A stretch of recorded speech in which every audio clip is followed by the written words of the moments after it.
generation of warfare, psychological warfare. In modern conflict, the mind is a potent weapon.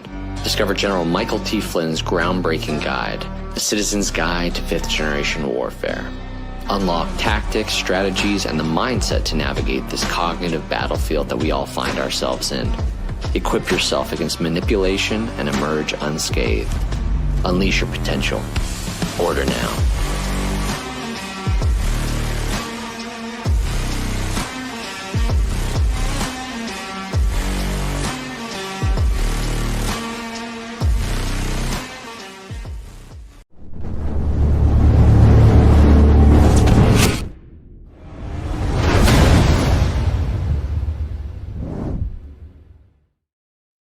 How's it going, everybody? I hope you guys can all hear me just fine. So as always, because this is a live show, if I can get those 5x5s and loud and clears to start this show, whether you're watching on YouTube or Rumble or Facebook or X or whatever platform that's out there, let me know that you can hear me.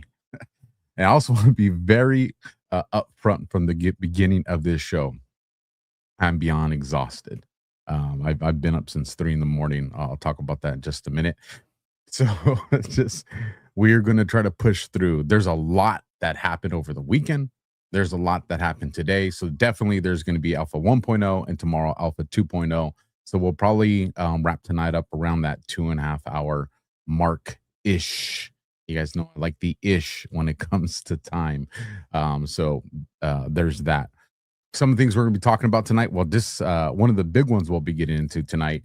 California Attorney General Xavier Becerra, the Democratic nominee for governor in California. Ooh, there is some major news and information that dropped regarding him and missing children. Over 200,000 of them. We're going to talk about that. We got some whistleblower videos we're going to get into. There's a story that I saw later in the portion of last week on a recruiter for Epstein that died. And really no one's talking about it. I'm like, what? So we're going to get into that one. Foreign influencers, and that's kind of a two-parter because it's going to go right into some domestic influencers as well. Maybe they're all one and the same. And then, of course, Trump 2028. And there's a lot more, but I can only fit so much in the title. And again, we're going to get into Alpha 2.0 tomorrow, which will also be a lot earlier because we have DEFCON tomorrow as well. So I want to say first, thank you to every one of you that reached out when I shared the news about my brother being in a car accident this morning. That's why I've been awake since this early morning. Phone rings at 3:03 a.m. and my brother's telling me that he was in a car accident and he's in the ER and he's not able to get a hold of his wife. So lot happened in those few moments. Ultimately, drunk driver hit and run, and the police did their job, and after a pursuit caught the guy and he's arrested. So there'll be the criminal part of that as well. And then my brother was released from the hospital earlier today. No broken bones, thank God. And the back of the trunk of that car is literally gone on a smaller sedan. So just knowing what I did for my career and knowing those kind of impacts, and at that hour, because I worked graveyard, then I know the way accidents are at those hours. So, of course, I was very concerned. But again, he's going to be very sore. He's in some pain. He probably will be for the next few days. So just continued prayers for my little brother. Don't care how old he gets. He's always going to be my little brother. So, again, for all of you that reached out, thank you.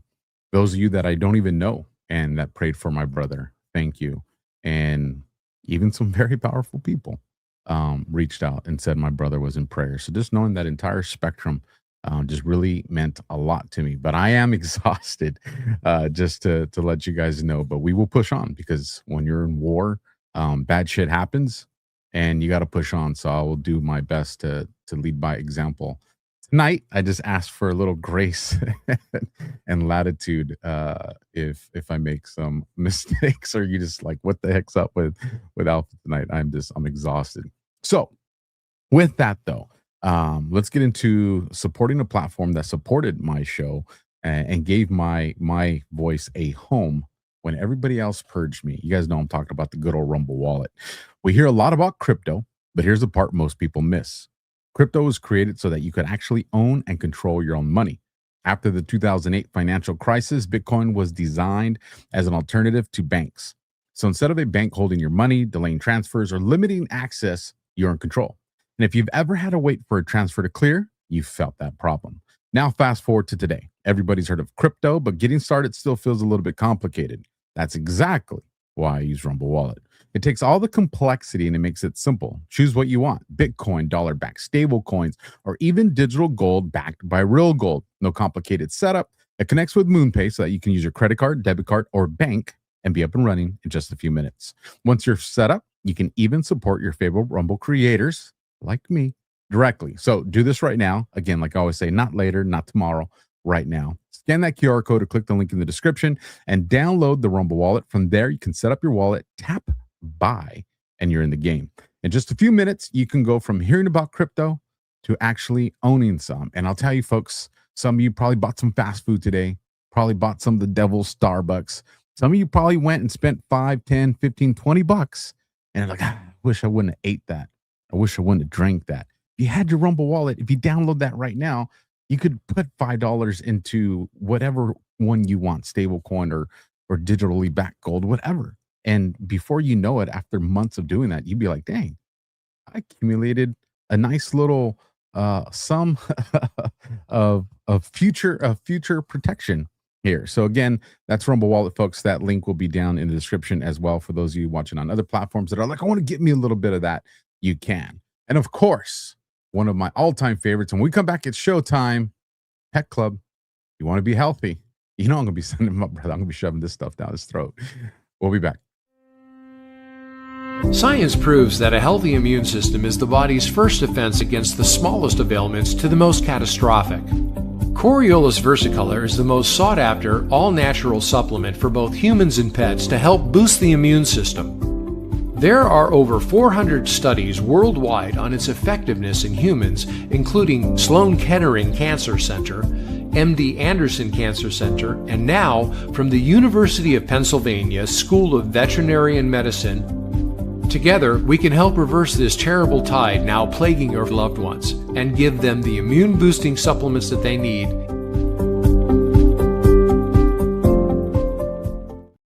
And I mean that with all seriousness. I am going to give my brother some of this stuff to help with his recovery. One more thing, and then it's business. Thank you to those that are saying, Alpha, if you need to go to bed tonight, go to bed tonight. I know the limits of my body, and I'll push those limits. But I also want to remind you guys that it's easy for us to get behind a camera and a microphone and say, do this and fight when it's an inconvenience and fight when you're tired. But sometimes we have to be a little transparent with our lives to let you know of the turmoil, pain, tiredness that we're going through, to remind you guys, I'm no different than you at all, right? Maybe some of you are women, I'm a man, maybe some of you are younger, maybe some of you are older, but you get the point. I'm just like you guys. And I'm not just going to preach that we got to fight when it's uncomfortable. I'm going to show you that we got to fight when it's uncomfortable. And tonight will be one of those nights.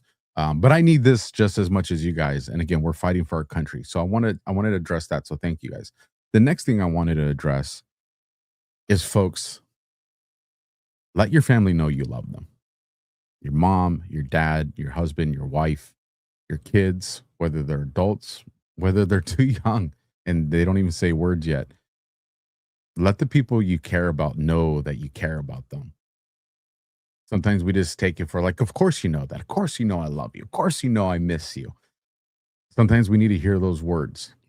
I was very fortunate to be able to go into the emergency room and see my brother and talk to him. But I've also been the cop to knock on someone's door to let them know that their loved one is dead. And one of the hardest part of my career was doing that. And so what I'm telling you guys, don't wait for the moment of tragedy to live with the pain of regret. There's no fight. I don't care what you try to present to me. There's no fight that's worth the scar of living with. I wish I would have said this. I wish I would have told them this. Don't make that mistake, folks. You can be mad at someone and still let them know you love them. So with that, let's get our warrior faces on and let's get into the show. Let me get me set up here. Of course, you were like, what's up with the 80s, Alpha? Some of you were like, being lovey-dovey? Not the 80s. One of the greatest decades of all time. And I saw some of you saying, I want to go back to the 80s. Me too. But until Trump lets us get in on that time machine that they've been hinting at us, what we got to do is we got to create the 2026s and 27s and the 2030s to be, well, not only what we lived, but better. Let's make the future for us, our kids and our grandkids and so on. Let's make it legendary for them. So we know how much we love that. Let's find a way to bring it back and incorporate technology with that. But of course, this video from National Revival was put out there.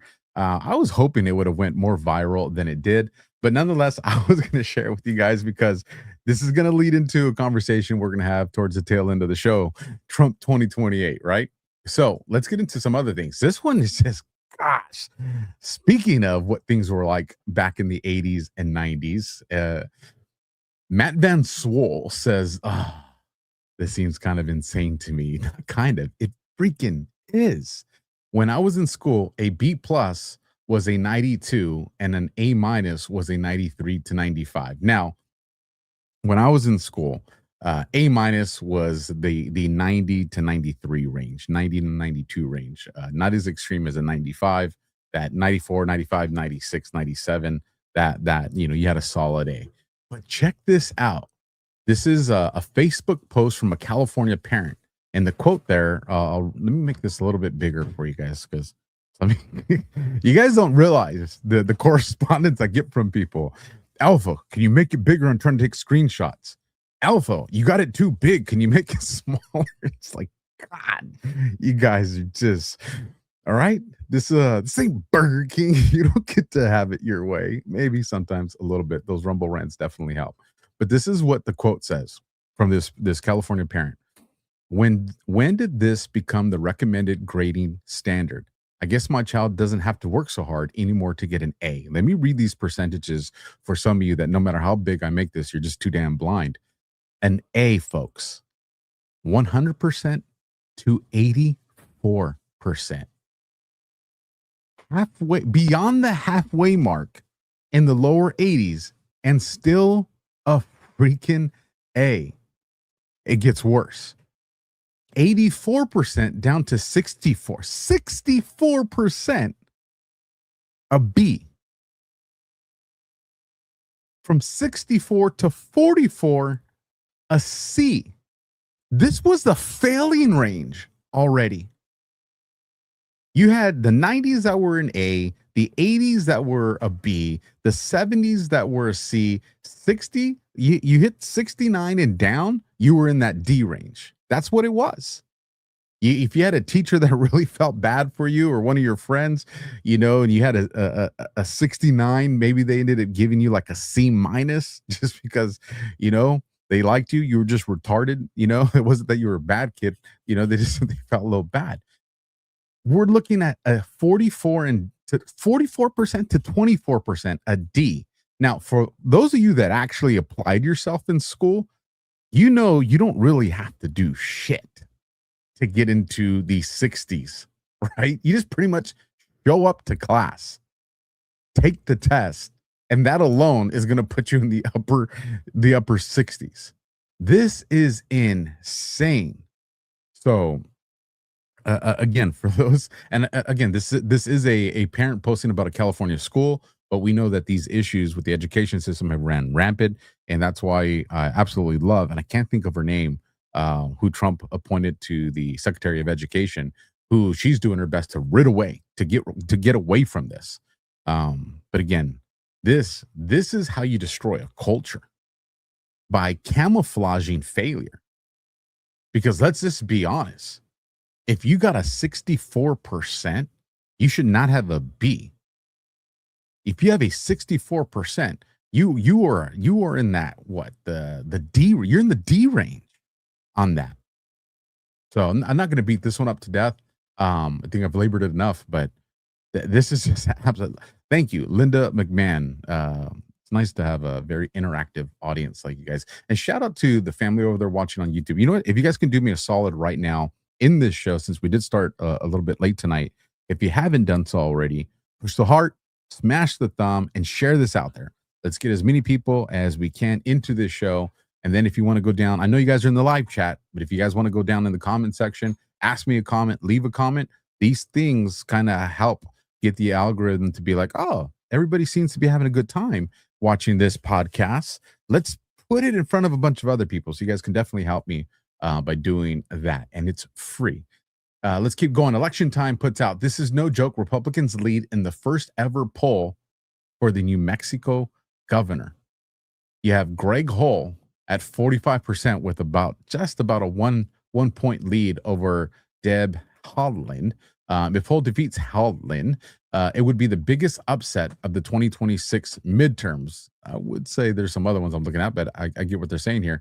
Seeing the polling average and race forecast from PollsMax, McLaughlin Associates, and there's a little bit more to this. I talked to my buddy Chris on this one about some stuff he knows behind the scenes, but this is a very important poll to track. So if you guys like to, put notes on your phone or put notes on your thing, just tell yourself, keep track of the New Mexico poll regarding PollsMax on this one. It's going to be a very strong indicator, as I'm understanding it. Okay, this is and again, for the purposes of polls, because I get it, you don't trust polls, I get it. But again, polls represent something at the surface level that they use to manage narrative. So we still got to understand what's going on with them, and we still got to monitor them, right? I don't trust polls as much as anybody else, but they serve a purpose, a different purpose for us than what they're intending for them. But they still kind of let us know what's the narrative that's playing out here. So again, this is pretty significant. FBI Director Kash Patel, President Trump and Vice President Vance stood up the task force against fraud. And the FBI is leading on that initiative thanks to their resourcing and support. And I do have this clip for you guys. Let me just hit play. Look, President Trump and Vice President Vance stood up the task force against fraud, and the FBI is leading out on that initiative thanks to their resourcing and support, and thanks to your great coverage. Sean, just think about this. In the last 5 weeks, the FBI has gone on an international manhunt and captured not one, not two, but three of the most wanted fraudsters in the world for a total of almost $2 billion, Sean, that should have gone to children and our elderly. This is not a political issue. The president has made it abundantly clear we are going to secure American taxpayer dollars, our precious treasure, for our most precious treasure, our children and our seniors. And we did that. We manhunted all the way to Somalia and captured Abdul.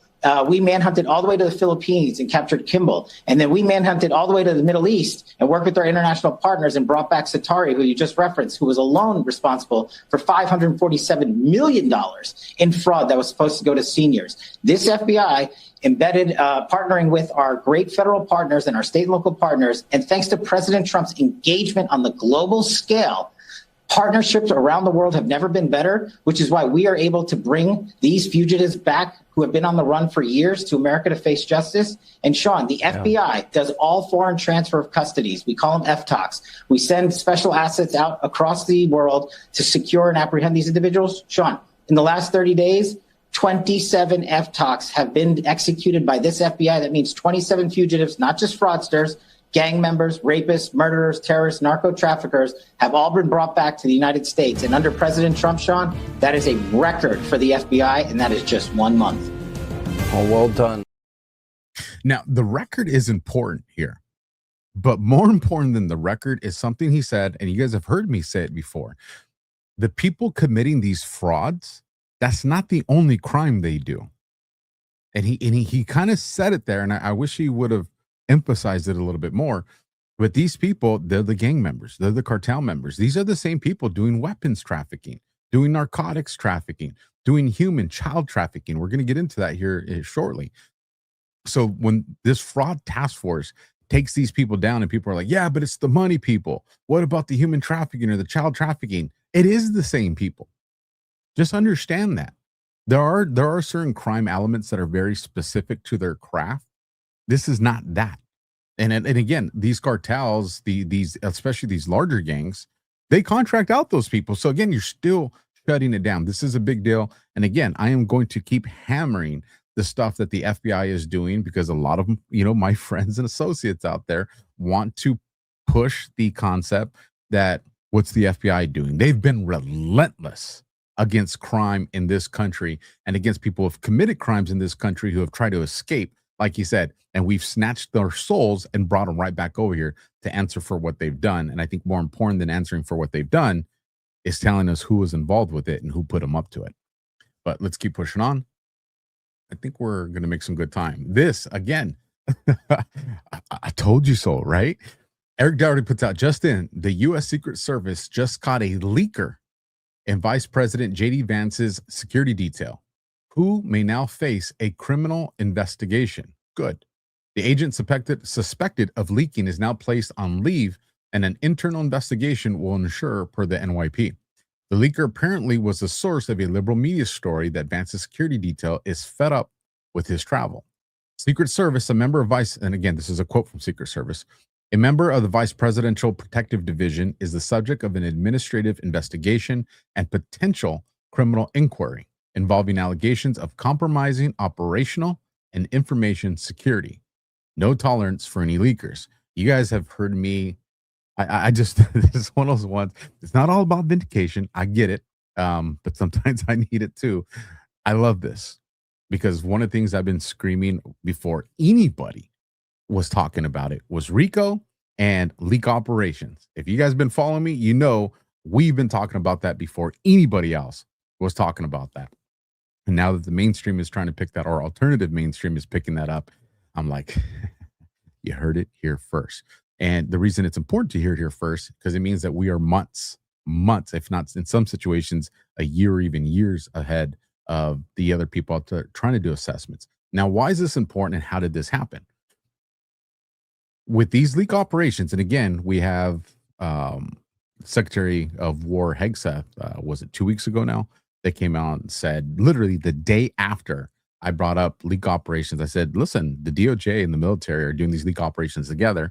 Some of you put some nasty grams in the comments. You don't know that. You're crazy. And then the next day, Hegseth comes out and says, we're doing collaborative leak operations with the DOJ. And I was just like, well, there you go, right? But why is that important? Because what do these things look like?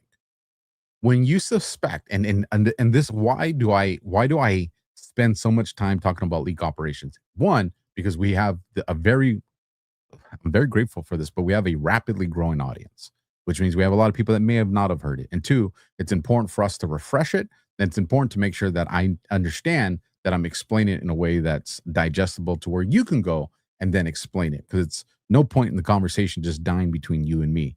The whole purpose is to facilitate you guys with the knowledge to go out and then inform others.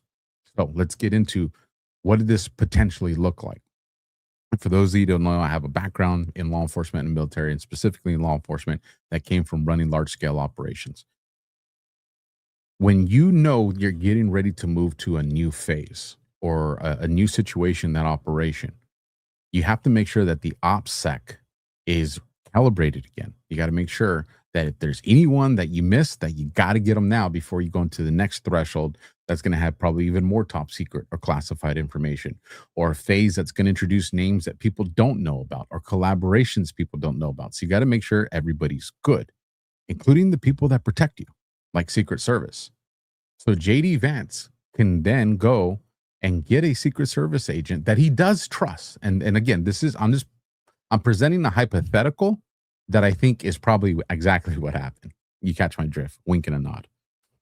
I think JD Vance had a conversation with one or two Secret Service agents that probably presented a frustration with the what this was, what did it say? He was fed up with his travel. A conversation to that, knowing that the suspected leaker is listening in or within ear catch. And then from then, it's now we monitor and wait. And what happens? This choreographed fake not being happy with this travel, then gets leaked, and they know exactly who did it because it's not the two guys that were, or one guy or gal that were part of it. Yes, holy smokes, it's a canary trap, but a perfect concept there. This is what's happening now. Why does this matter? Because if this is happening at the vice president level, what's happening in RFK's group. What's happening in Cash's. It's happening everywhere. And the reason this is important is because if our administration is still working to attack leakers, that means that we haven't entered the final phase yet. So that right there tells us that as much as we may be happy with what's going on, there is still room to grow when it comes to this stuff. So again, I know we spent a little bit of time there, but the leak operations are important. Acting Attorney General Todd Blanche says today the convicted criminal who stalked and murdered Minnesota House Speaker Emerita Melissa Hortman and her husband, Mark, Minnesota State Senator John Hoffman, and his wife, Yvette, and attempted to shoot their daughter, was sentenced to 2 consecutive life sentences, plus a consecutive 40-year prison sentence. This murderer will spend the rest of his life behind bars for his heinous acts of violence against public servants and their families. The Justice Department will continue to hold accountable anyone who seeks to harm public officials and their families to the fullest extent of the law. Our hearts remain with the victims' families, loved ones, and all those whose lives were forever changed by these horrific attacks. Now, one of the things I just wanted to kind of tap on with this story is I'm very pleased that they're putting the consequences of these actions out onto the social media world, because the bad guys, the copycats, the bad guy operations, they're getting to see this. Now, I know in some situations we're like, well, they should get the death penalty. And trust me, I'm one that does support the death penalty. But you also got to remember, with some of these people, some of you will get where I'm going with this. With some of these people, death is the reward because they think they're being promised something. So when you deprive them of that and say, no, you're actually going to just suffer in prison for the next 50, 60, 70 years, depending on your age, all of a sudden that consequence starts to have a different meaning, that punishment has a different meaning. So again, I'm just happy to see that they're doing this. And again, I'm happy to see it because people are seeing, and trust me, you still have these assets, and we're going to talk about them here in a little bit, that are out there saying, but nothing ever happens. If you're watching this show, and that's why when these clowns go and say nothing ever happens, then you're not watching my podcast, because every single week for months, following months, we have shown people that are pleading guilty and people that are getting sentenced to prison. Every show, we are showing that. So nobody can say that there's no accountability. And we are, I know the 29th is a special day, but that's going to be tapped into tomorrow's conversation. We're going to set it up tonight, I promise. Or at least if we don't get to tonight, for tomorrow, but we will go there. Homeland Security says 54 human trafficking victims rescued in Atlanta. There's no safe haven for traffickers and predators. HSI Atlanta will continue rescuing trafficking victims, hunting human traffickers down, and bringing predators to justice. Now, this might not mean so much to some folks, but if I have any vets in the audience, if I have any Leos and former Leos in the audience, you guys are going to know where I'm going with this. And again, speaking of former Leos, got some correspondence from a former Leo today. I haven't had a chance to respond back to you guys, but I will say, for those of you that don't want to communicate with me digitally, because you're old school and you want to communicate with me in, snail mail or something like that, send a postcard or a check, MoneyGram or whatever. You guys go down in the description below, and it has the email address, or I'm sorry, the physical mail address for the AlphaWarrior Show. So I just wanted to put that out there in case I forget or get caught up in stuff. But why does this matter? Because I distracted myself with the trafficking. See, squirrel. Again, I told you guys I was going to have these moments tonight. But there's no safe haven for the predators and the traffickers. And I lost my thought with that. So my apologies, folks. If it comes back, we'll get it. But again, 54 taken down. This brings us to Catherine Herridge, who says key section Judiciary GOP criminal referral Jack Smith. We talked about this last week because he's going down. Strong evidence that appears to show Jack Smith knowingly made false statements about obtaining the content of 44 lawmakers' text messages. And the question reads, okay, it was just toll records. Former special counsel Jack Smith answers, correct. Toll records contain metadata, numbers called, date, time, length of call, but not content. Smith was silent on his workaround through the National Archives and apparent bypassing his filter. The team to review the text. Folks, it's perjury. And now we went from last week where everybody was talking about it to where you actually have the House of Representatives that has sent this out and says, no, we want a referral of this guy and we want the DOJ to do an investigation. And what I will tell you guys is there's an investigation. What comes of it? I have my speculations, but I can tell you this much. There's an investigation. Here's the other part that I'm going to say. And I've kind of shared it with a few people, but I'll go out there and share it now because I think I'm clear to share it now. If not, I'll probably get a phone call. We are probably going to see, let me change that. We are most likely going to see an investigation down the timeline that's going to involve former special counsel Jack Smith. That's not going to be tied to elections, but it's going to be tied to human trafficking. It's going to be tied to his relationship with certain prosecutors and judges. And when that happens, I imagine he's not going to be the only one that's being looked at. And it's probably going to turn into a pretty big deal. And I'm looking at the comments to see if anybody brought me back on track. But it looks like you guys all got just as distracted as me. We're all good. Let's keep going so we get to our stories. Mike Lindell, as always, this one's interesting. So a bunch of people were messaging me in panic mode. Oh my God, Mike Lindell said he wants to provide amnesty, right? And listen, I heard it just like you guys, and it didn't sound like what I want to hear Mike talking about. But I also know that sometimes, and again, he has a lot on his plate. A lot of times you intend for something to come out a certain way, and it doesn't necessarily, or you don't have time to sit there and provide a 40-minute dissertation on why you said this and how you plan to accomplish it. So there's context that matters, right? One of the things that we talk about, me and Josh, when it comes to the Q drops.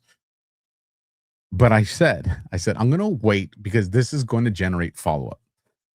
Mike's either going to get a call from Trump or someone in Trump's immediate circle to be, what the Frank, Mike? Like, what are you doing here, man? I just endorsed you and you're going to come out and you're going to go and get sloppy with this. And we get to this point. So here's Mike Lindell setting the record straight. And I think it's important.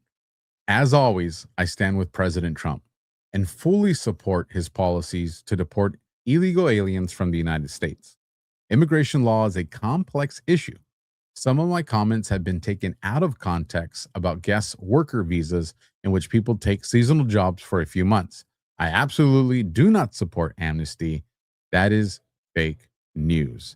So whether Mike said it wrong, whether that was a psyop in of itself, the thing is he did come out and he corrected the record.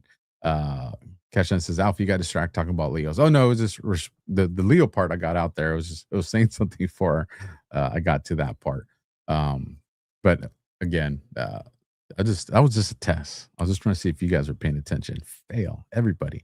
You're all on that 24 to 44% group now because the grading scale changed. This one's interesting. This one really is bizarre to me. And I have a theory here, and I'm going to share it with you guys. So let me just read the story. Nick Sorter comes out and he says, new man pads alert issued at LaGuardia Airport in NYC tonight amid reports of a man armed a portable rocket launcher at Terminal C. What? How does a portable rocket launcher get into the grounds of the airport? And two, these things aren't little. Like, again, let me just stick to the story here. Incoming flights were warned to use extreme caution by air traffic control.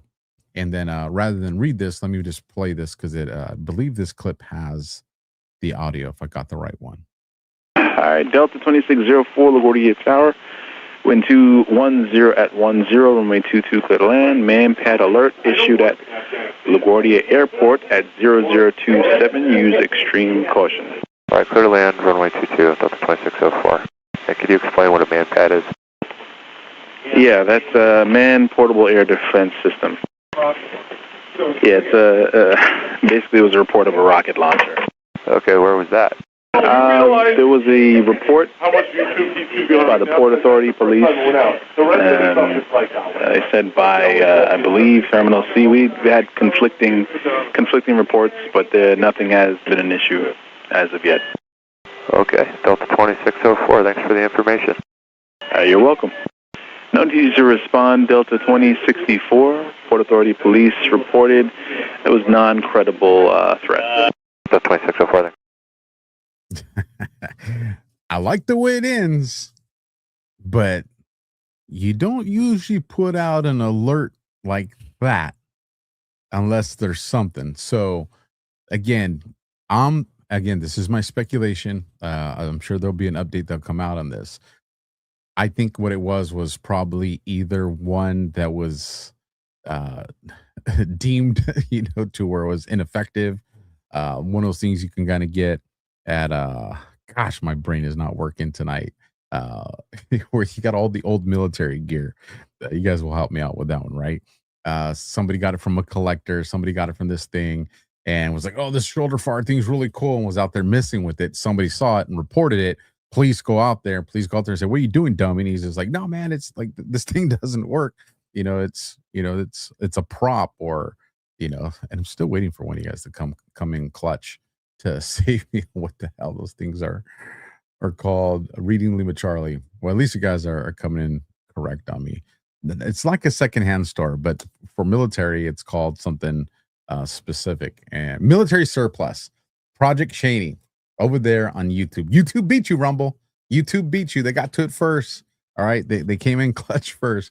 But yes, military surplus store, something like that somebody got. Again.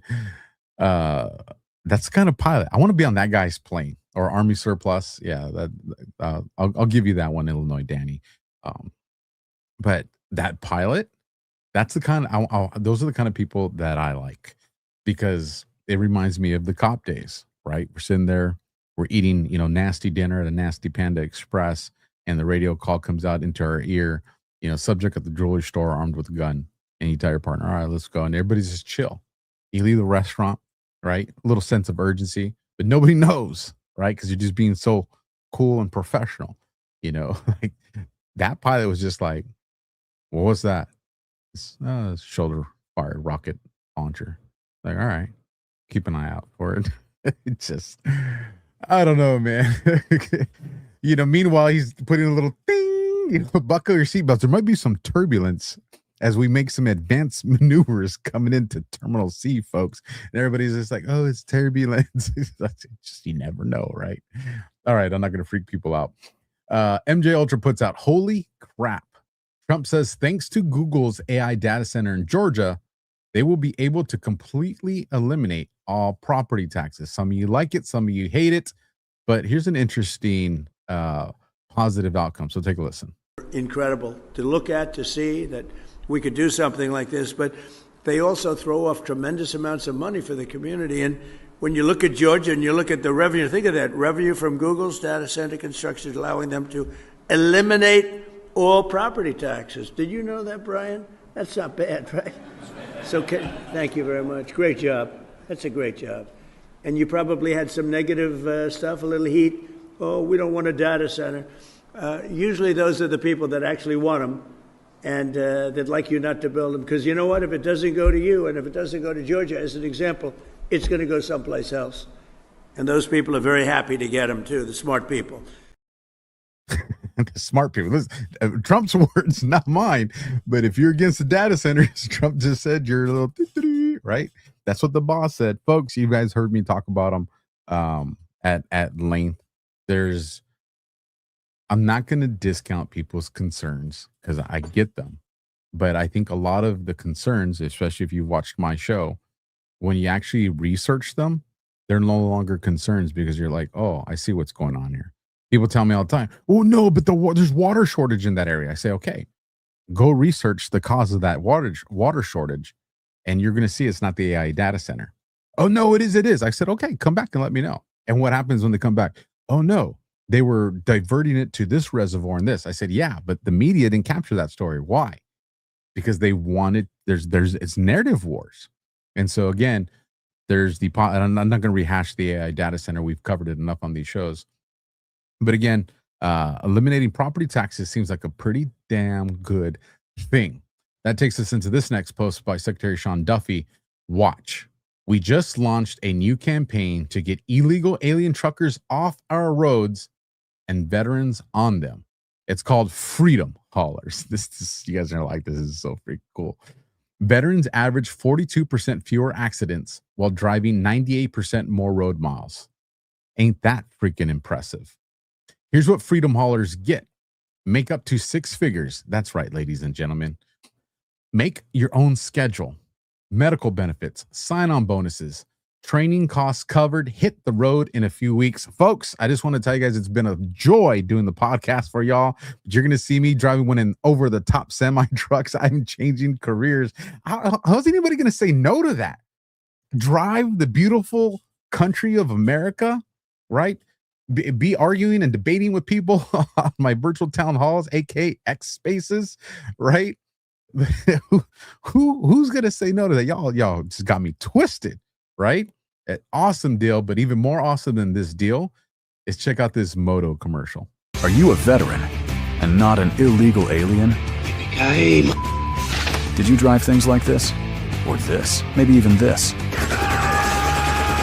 You drove the toughest roads on Earth, defending our freedoms. Stick around. Why not get paid to drive on ours? You show me a pay stub for $72,000 on it, I quit my job right now. How about 6 figures? Become a freedom hauler. You ever think about that? I like it. We like it too. It's a real blessing.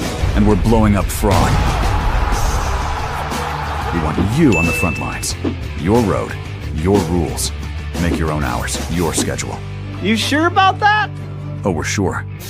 Keep talking. And did I mention medical benefits and sign-on bonuses? Training costs are completely covered for veterans because our heroes treat safety like a mission and rack up more miles doing it. Best part, you'll be on the road in a few weeks. It's happening! Everybody stay calm! What are you waiting for? You can do it! Your next mission deploys now.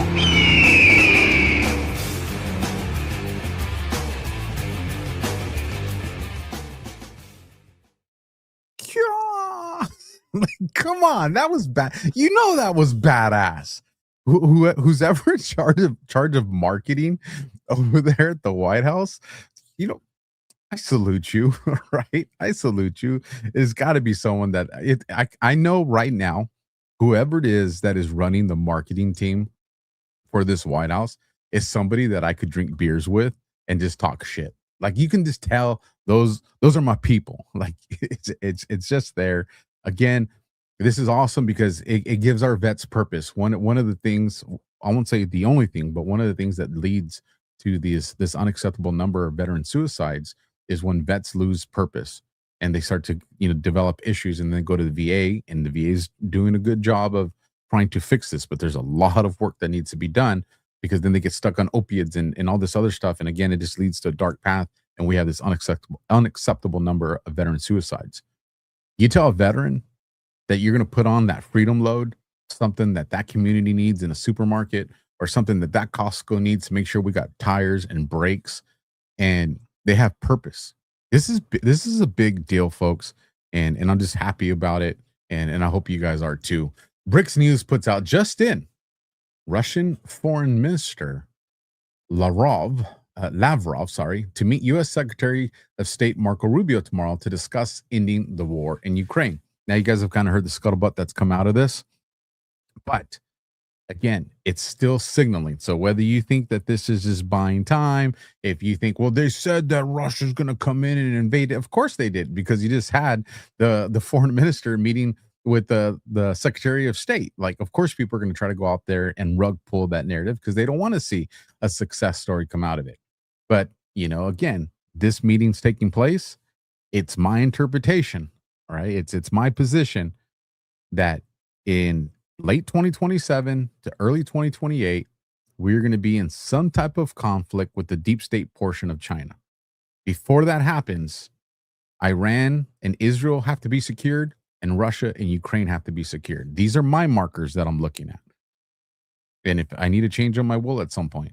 But with that understanding and this coming about here, I'm just going to say it all seems to be coming into the perfect kind of calendar of events that I've said for a while. And for those who say, well, you're saying that now, no, go read the mini book that I wrote on what is the plan. And I've already articulated this in the window when it's going to happen. And hold on, let me fix my chat real quick because my chat is flipping out. As far as there's a link that's being spammed like crazy. So I need to fix that. So just give me 1 second, folks, because it prevents me from seeing what you guys are saying over there on Rumble. So I want to get this fixed. So just bear with me a second. Pop out this chat. Get the new chat in there. Get the new Rumble rant. Sad. No Rumble rants coming in. Dang. Y'all just don't like Alpha no more. Let me see. Look at that. 6 super chats. Let's just focus on YouTube. How y'all doing over there on YouTube? Right? Y'all sending love from YouTube. You got all these tightwads over here on Rumble. Let me start going and what does YouTube want? What do you got? What's gonna make you guys happy? You guys are the ones sending in the super chats tonight. I'm gonna let you guys control the pace of this show. Rumble being stingy right now, you guys. All right. I'm just playing. Kind of. I'm not. We'll see. We'll see if those Rumble rants come in. I'm tired. All right, let me get this screen back on. All right, we're back in business. Let's continue. The White House puts, somebody said stay hydrated. You guys are comedy. The White House, the civil nuclear deal. There will be no enrichment of material being made between the United States Department of Energy and Saudi Arabia, which pertains only to non-military use as the ones that Iran and the UAE and others already have, will be approved. But it is totally subject to Saudi Arabia joining the very respected and successful Abraham Accords. Trump put this out on Truth. Now, what I will say, this yesterday on Sunday, it's Sunday yesterday. Yeah, because it's Monday. It's just, I'm going to drink some more coffee. I did a show with Ghosts. Middle East in 30 minutes-ish. And this one definitely went, a couple issues in their full transparency. It was just short of an hour and a half. I'll say this. I think it's one of the best Middle East in 30-minute shows that I've done with Ghosts. He kind of recapped a lot of the history, but he did it in such a way that flowed and explained the history and how all these pieces come together, and specifically to this nuclear deal and what it means. And I had some dialogue with him, but I didn't want to interrupt him too much because he was just flowing so perfect. So I would tell you guys, go and watch that show when you have some. I'm actually gonna play it again later this week because it was that good of a show and it was that important. But when you have a chance and you don't want to wait for me to air the replay, go and watch the show that I did with Ghost yesterday. So July 26th, Sunday show, and it will bring so much clarity to what things are looking at in the Middle East and how these relationships came to be. All the way back, I'm telling you, we went all the way back to the shooting at the Route 66 in Las Vegas, and some of the things surrounding the theories of an attempted assassination also happening on that time against MBS. And you're like, what? I've never heard that before. Go watch the show. Those Rumble rants are coming in. Sorry, YouTube. I'm gonna put you guys back on the back burner. Rumble's just killing you guys. See, they just needed a little, just had to fire them up a little bit. I'm just playing. I love you guys both. I just love the one more that sends more money. I can say that, right? Someone's gonna clip that. See, I told you he's a grifter. Freaking haters. But again, go watch that. Department of State. The U.S. welcomes the decision by interim President Delcy Rodriguez and Venezuela to withdraw from the ICC and the new Venezuelan government's partnership on the American-led efforts to dismantle the corrupt and worthless ICC. This is way more significant than what people are understanding here. Let me keep going. The so-called court has been investigating Nicolas Maduro since 2018 with no result. That, I think, is the most important sentence in here because it can be taken two ways, one of two ways, maybe both, and I'll get there. The ICC has instead wasted its resources on investigating and charging persons from countries that have competent, independent judicial systems and which never submitted to the jurisdiction of the court. This is blatant overreach, political bias, and selective enforcement. The ICC is neither credible, independent, nor legitimate. Thanks to President Trump's leadership and efforts to the brave American service members, Maduro is now facing justice in the U.S. court for crimes he has committed. It is time to dismantle the ICC.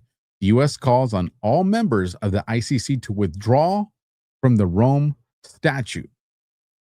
Folks, there is a shift in the power complex internationally that's happening right now. Trump right here, what he is doing is he is calling them out to their face and telling them. It's like it'd be like me.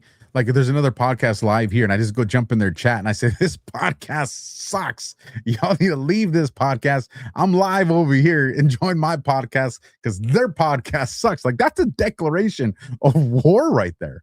And Trump's sitting here and and that's essentially what he's doing.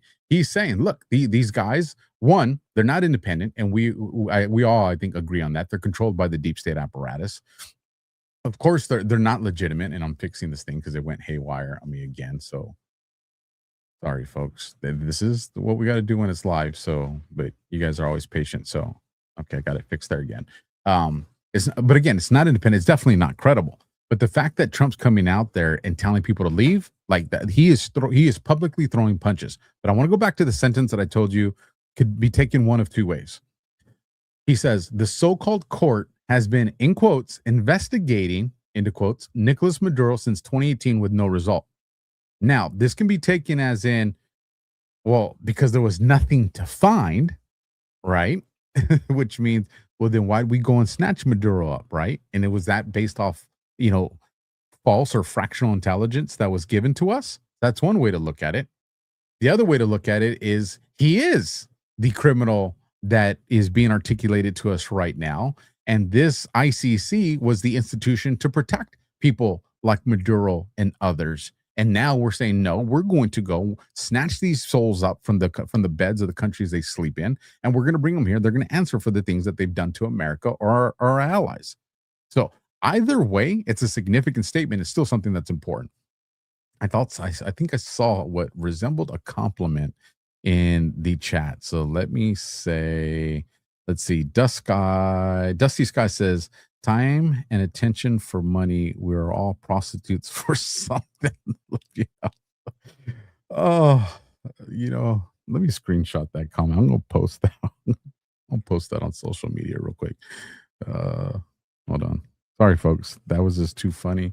And I saved some of your guys' comments and I have them in a file because, newsflash, I'm gonna do a book of comments one of these days from all the comments that you guys do. Some from the live chat, but a lot from the actual comments of the show.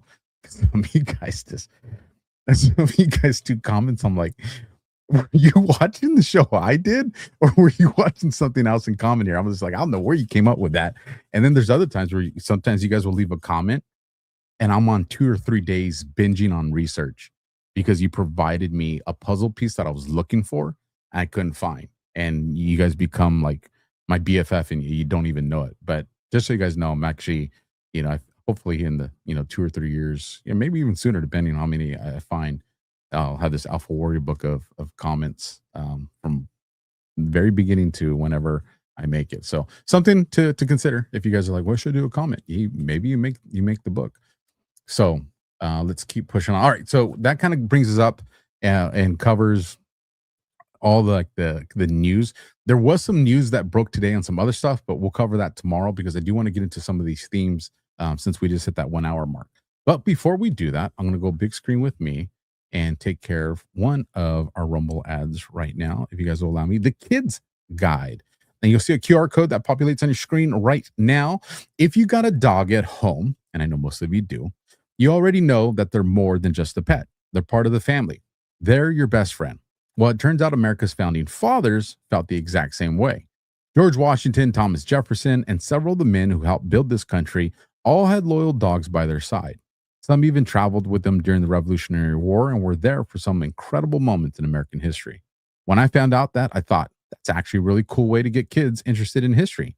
And it turns out a company called the Kids Guide to already doing that, and they have a guide called Kids Guide to the Founders' Furry Friends.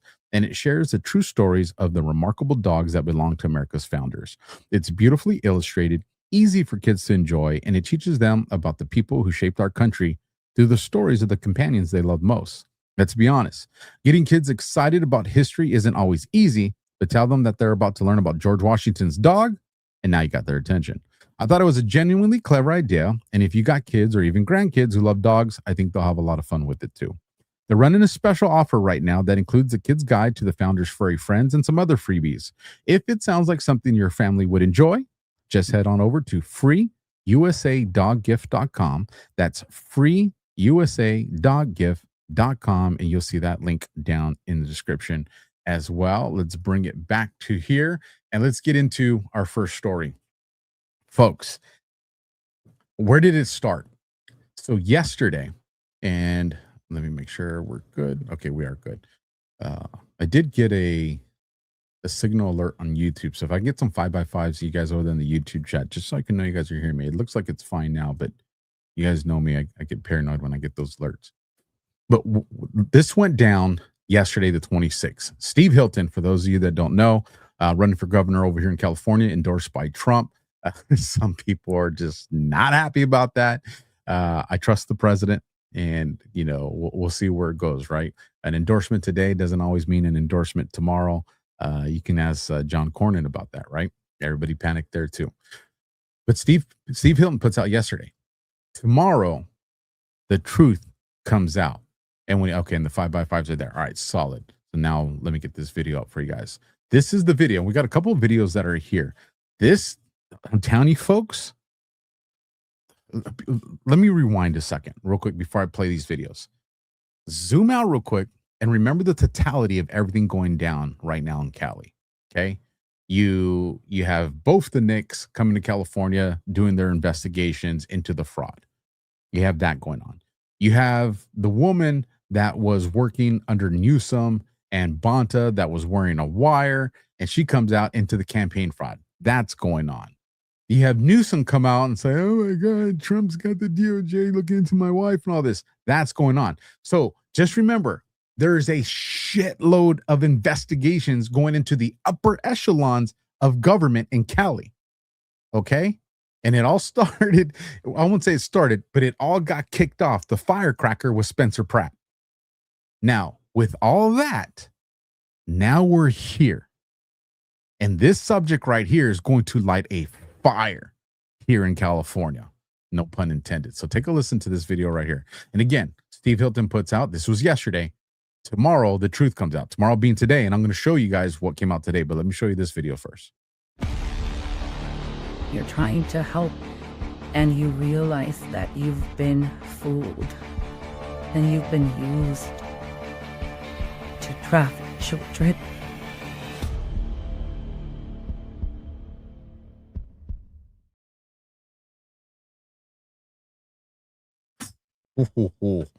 So I see that yesterday and I'm just like, oh shit, it's going down, right? Now, let's get into today. We're going to start here. Steve Hilton at 1:19 my time, so this would have been 4:19 East Coast time, puts out more Becerra tapes still to come. And it says, migrant child Becerra abuse camps. This is a very significant statement. You know, if you don't listen, as much as I listen, Xavier Becerra's piece of POS, that's my stance, especially what California's has subjected me and my family to. But again, if you're going to come out and make this type of allegation, you better have some strong information to support it.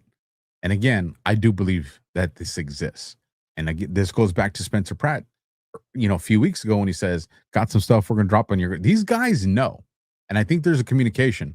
Let's see. Morgan Rose says, Alpha, are you counting on your fingers again? I do my best. I'm not wearing shoes right now, so I can use my toes. But, I get the East Coast time wrong. Let me see. 119, so 219, 319, 419. Yeah, it's 419 East Coast time, right? I ain't tripping. So then we get into this next video. Steve Hilton puts out, and I'll play this video for you. This one is the longest one. It's about 4 minutes. The other two are about a minute. But this one, I'm telling you guys, you're going to want to hear this. Whistleblower. Sisters. God, this is hard because you guys know I got me some little girls. Sisters ages 5 and 7 separated at Xavier Becerra's migrant child abuse camps. Quote, I asked where her sister was and nobody could give me an answer. I was heartbroken. I'm going to play the clip. When you're trying to help and you realize that you've been fooled and you've been used to traffic children, it's heartbreaking. Secretary Becerra pressured the Office of Refugee Resettlement to speed up sponsor transfers for unaccompanied alien children, going so far as to say, if Henry Ford had seen this in his plan, he would have never become famous and rich. This is not the way you do an assembly line.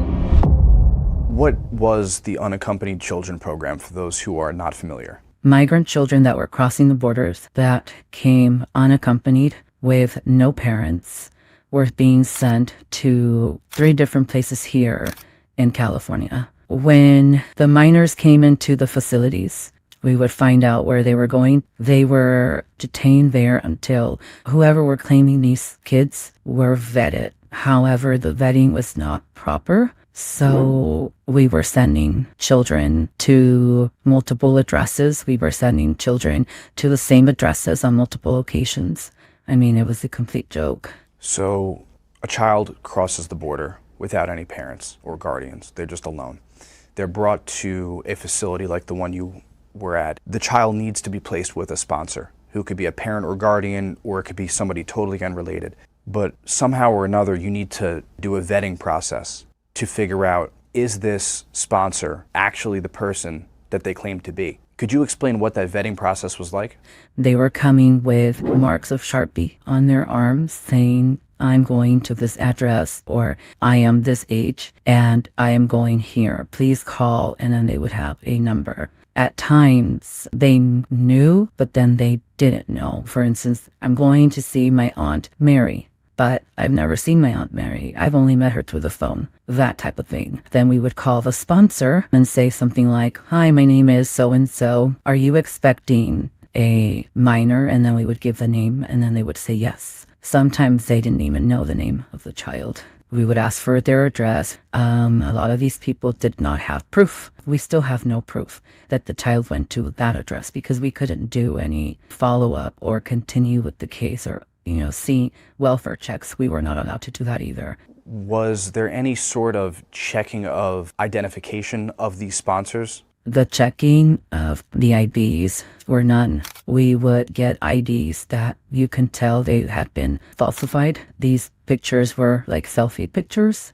So we knew they were fake IDs. However, we had to take them. So I saw a lot of the fake IDs, the fake documentations, the fake birth certificates. I saw it all. I was telling them, hey, this ID looks fake. What I was told was, well, you're not a professional investigator. Your job is to reunify the child to the sponsor, not to investigate the sponsor of the minor.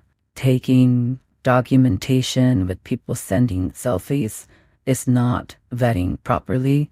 Not being able to talk or see the sponsor is not proper vetting. Using a WhatsApp to talk to these sponsors is not vetting properly. We were constantly getting information that was false, and we were supposed to go with it. I suppose it goes without saying, but it was the case that children were sent to sponsors who provided a fraudulent form of identification? Yes. Yes. A lot of these things would have been avoided, but the fact that they weren't, it's heartbreaking to see that a child doesn't get to have his limb because he's lost it. It's heartbreaking to hear that a child is being forced to sleep with different men because the so-called aunt who was her sponsor is making her sleep with men. None of that would have happened if we would have protected these children. But we failed. I know that's rough to hear, folks. Got another one. It might have a little bit of an overlap here. This one's about 90 seconds, and then we'll get into the next one. I'll never forget her name, Grace. Ooh, I was going to cry. Grace was 5 at the time when I met her, and she reminded me a lot of my daughter.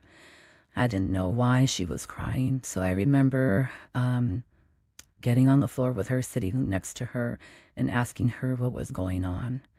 And her response was, I haven't seen my sister. I miss my sister, and I don't know where she's at. Grace was 5. Older sister was 7. Both of them came together. When we were hired, we were told that the children that were coming in together as family would stay together. They weren't going to separate them. And so I asked where her sister was, and nobody could give me an answer. They said, well, we had to separate them because older children were abusing the younger children. Therefore, Grace hadn't seen her sister in a couple of days, and that's why she was in distress. Knowing that her sister went first, and then Grace left the facility because we didn't have the welfare check. I don't know if that child got to her destination. I don't know if they got to where they needed to go. So it's something that it still messes with you. They did not leave the facility to the sponsor at the same time, and so they were still separated. And you don't know if at this point in time they've ever been reconnected. They could have gone to 2 separate places. Exactly. Folks, for those of you who've been following my channel for quite a few years now, you know we were airing broadcasts about this when it was not safe to do so. And you know that I've had on whistleblowers on this channel. We've had Aaron on. We've had Tara on. We had one of the transport guys on who's gone on to continue to do great work. And I remember one of the stories that he shared with me is he was supposed to do a transport of these minor girls. And when they got there was an address that didn't exist. So they were just going to give them a new address to go to, but it was going to be the following day. So he's like, well, where do they sleep? And they literally told him, folks, this was the government. This was the NGOs working for the government told him, but just get a room for all you guys. Now, he's a good guy, and he felt so uncomfortable and awkward, as he should, for that. But remember, there was a lot of people doing those transports that weren't good guys. And they were there for a specific reason, to target the innocent. I know we all have our priorities on what matters. But if I remember correctly, the vast majority you got into this fight, if I go back to 2017, 2018, 2019, there was a hashtag that was very famous at that time, and I wish it was still as famous now, and it was hashtag Save the Kids. Some of you probably even had the stickers and the decals.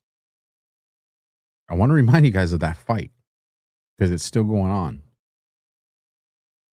Steve Hilton puts out front page, Xavier Becerra's campaign rocked by horrifying claims about missing migrant kids under his watch. Shocking whistleblower testimony from the Becerra migrant child abuse camps in the story below. And I'm just going to read this little part under his left elbow here. Shock migrant abuse claims on Becerra watch amid fears 280,000 kids lost.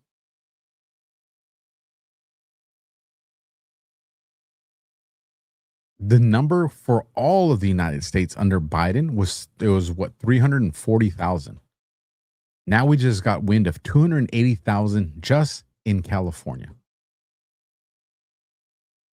And folks, you know exactly why they separated these kids. And as much as that lady wants to play like she doesn't know, she knows that one kid went to one address, the other went to the other address because they were products. They were not children to these people. They were products. Whether it was for child labor or whether it was for child assault crimes.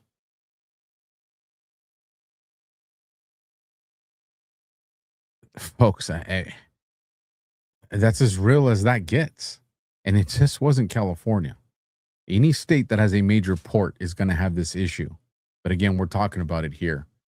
So then to wrap up this one, Steve Hilton puts out, Xavier Becerra says he didn't lose 85,000 migrant children. He's right. He lost 319,000. Becerra turned the HHS into the largest child trafficking operation in history. There's a number that has been circulating about this issue that is incorrect. It's factually incorrect, and we need to correct that record. In fact, it's the only thing that Becerra just said that is true. During your time as HHS secretary, a New York Times investigation found the health department couldn't find some 85,000 children it had released. That's not accurate. He's right. It's not accurate. During Becerra's tenure as HHS secretary, he was responsible for 479,000 unaccompanied minors. Of that total, Becerra lost 319,000.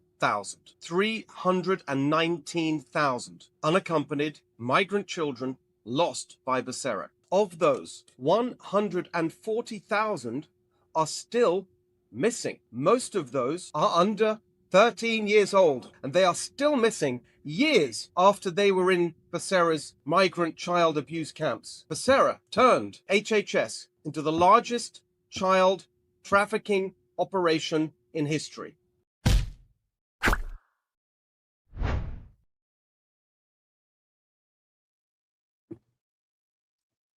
Whether you vote Steve Hilton or whoever you vote for, this is an issue that everybody needs to talk about. So I would tell you guys, find the motivation that was there during 2018, 2019, 2020, when it was the era of hashtag Save the Kids. I would challenge you guys as my audience, or you guys as a guest viewer, for those of you that are new and just stopping by, hashtag Save the Kids. Go out and start being the voice for these kids. And I don't want to put us in a dark mindset, but I'm not going to ignore it either, because I feel it heavy on my heart. And you guys know my background's law enforcement, so I'm going to tell it the way it is. There's a young boy and there's a young girl somewhere in this country that is going to be attacked tonight, or just finished being attacked. And they're afraid. They're in the dark. Their hands are probably bound. The door's probably got locks or bolts on it. And they know that tomorrow they're going to relive this experience all over again. And in the innocence of their mind, they are praying to God for a miracle. Save me. Take me back to my mommy and my daddy. Reunite me with my sister and my brother. I have two beautiful little girls that get to go to bed tonight with mommy. No fear. Their biggest concern is what am I going to play with when I wake up tomorrow? What cartoon am I going to watch? There are little girls and little boys their exact age that are living your worst nightmare as an adult. They are living it as a child. What are you doing about it? Well, if I don't know what to do, you got a mouth. You got hands. You have a computer. You have a phone. Be their voice. Echo their prayers to people out there. Call up your sheriff and say, hey, what are you doing about human trafficking in my county, in my city?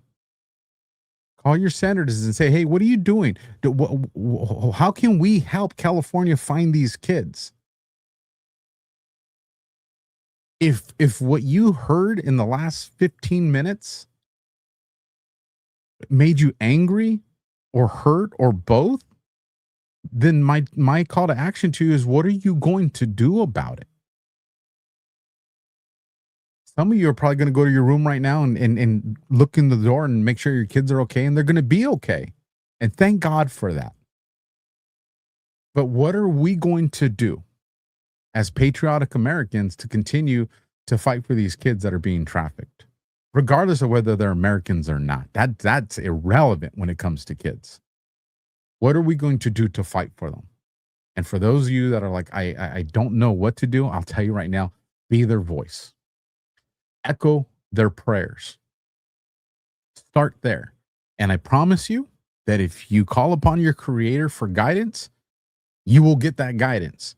And some of you, it will move you to do some dynamic, dramatic things and reach out to me, and I will help and support you in whatever capacity I can. And for some of you, it'll be something much quiet and much more subtle, but it's still something that nobody was doing. And that makes that will add to this movement. So if there's anything that you take away from tonight, is understand that this evil entity that exists on this planet, that is not only attacking our sovereignty, is not only attacking everything about America and our freedoms, it's attacking the kids. And here's the part, folks. If what I've said so far hasn't motivated you, then I hope this part does. When they run out of migrant kids, they will come for yours. And they already shown you signs of that through CPS, through the schools, through public bathrooms. They've already shown you that your kids, my kids, are on their radars next. Do you want to wait for the, man, we should have did this? Or can we be proactive against the deep state for once and start creating things? Not everything has to be done by the government, folks. There's plenty of people out there that have the knowledge, the skills, and sometimes the monetary support to help you fund a private organization, a legitimate one. If all we do is watch a podcast and nothing else, here's the good news, folks. The good news is I've provided you tools on what to do. Here's the bad news, and some of you may not be happy with what I'm about to say, but I'm going to keep it real. At some point, we're all going to get on our knees before our Creator. And He's going to ask you, what'd you do for my most innocent? And if you try to say, well, I didn't know, He's going to say, well, you watched this podcast, and this guy told you exactly what was going on. So even if you didn't agree with what He wanted you to do, you still knew what was going on. Why didn't you do something? We all got to answer to our God. And I hope that at least motivates you. So again, I didn't mean us to go in that direction, but it's real. It's happening. We'll shift gears here now. And this is the one I told you, we're kind of shifting gears because it's tied to Epstein. This one's just the lack of conversation surrounding this story just really just has my brain just puzzled. So this is a little bit of a long one, but I'm going to read it to you guys. And let me make it a little bit bigger and easier for you guys to see, and also a little easier for me to read. The Briefing 17 puts this out. A man named Daniel Saeed was found dead in his home outside Paris on Monday. His name appears 2,000 times in the Epstein files. 2,000 times he was Epstein's model recruiter in France. He sent photos of young women with notes like, cute French girl in Marrakesh. She said she will be happy to meet you. He found women Epstein described as having potential. When one didn't meet the standard, Epstein's reply was 2 words. Too old. The documents show Epstein paid Saeed tens of thousands of dollars over years. Saeed kept working with Epstein after the 2008 conviction. As late as 2018, he was still looking for a good-looking young assistant on Epstein's behalf. He was never questioned by investigators. A former model told the BBC after his death, quote, "An important link in the chain has just vanished into thin air, without there even having been a chance to recover the information Daniel Saeed might have possessed." End of quote. Most people read and think another witness silence, another trail going cold, another person who knew too much dying before they could talk. I read it differently. Last week, Peter Nagard, the Canadian fashion Mongol who spent 25 years using his clothing company to recruit women and underage girls across 3 countries, pleaded guilty in Quebec. He didn't fight it. His own lawyer said he, quote, invited the judge to find him guilty, end of quote. He's already serving 11 years from a Toronto conviction. A U.S. federal racketeering and sex trafficking indictment is waiting for him in the Southern District of New York whenever Canada finishes with him. Think about that, because that's a little hat tip towards some future RICO cases or investigations. Nygaard didn't plead guilty because he suddenly found his conscience at 84 years old. He made a calculation. Someone explained his options, and he picked the one where he cooperates. Now think about what these two events tell you if you stop assuming the investigation is still trying to figure out what happened. What if the investigation already finished? What if operations like Epstein's were never just criminal enterprises? What if they were intelligence gathering operations where, whether by design or by co-option, that collected compromising material on powerful people for years while the network was allowed to run? Think about how many names are in those files. Think about the politicians, the financiers, the academics, the royalty, the business leaders. Think about the flight logs. Think about the photographs. Think about the properties, New York, Palm Beach, Paris, the island, the ranch. Think about the staff, the recruiters, the pilots, the schedulers, the security teams. Every single one of those people was a data point. Every visit was recorded. Every transaction left a trail. Every introduction created a connection on the map. Now ask yourself, does an operation that generates that much intelligence just get shut down because one man dies in a jail cell? I think you guys all know the answer to that. Or does that map he helped build become the most valuable intelligence product of a generation? Here's what I think the evidence shows. The Epstein network was an operation, whether it started as one or became one, that gathered compromising information on a specific class of powerful people. The network was allowed to run for decades because every year it operated was another year of evidence building itself. Every flight, every wire transfer, every photograph, every name, and every logbook, the people involved kept incriminating themselves because they believed they were protected. They weren't protected, they were being documented. When Epstein was finally arrested in 2019, it wasn't because someone suddenly discovered what he was doing. It was because the gathering phase was over. The map was complete. Everything that network could teach the people watching it had already been learned. And now we're in the phase where the receipts get delivered. Ghislaine Maxwell, convicted and sentenced, the network's primary operator, contained. Jean-Luc Brunel, Epstein's modeling agent in France, dead in his cell in 2022, same pattern. Peter Nygaard invited the judge to find him guilty. That's a man who made a deal. Daniel Said, 2,000 mentions in the file, found dead the same week the enforcement was hitting Cuba, Brazil, Canada, and 6 Latin American cartels simultaneously. The former model is frustrated that Said was never questioned, but think about what never questioned might actually mean. It might mean he didn't need to be questioned. The files already contain 2,000 references to him. The payments are documented. The messages are documented. The photos are documented. Every piece of intelligence he could have provided in an interrogation room may have already been sitting in a database because it was collected in real time while that operation was running. Think about something we've been talking about for the last few years. He wasn't a witness who was never interviewed. He was a subject who was always being recorded. The people reading the Epstein files as a scandal are missing what they actually are. They aren't an expose. They aren't journalism.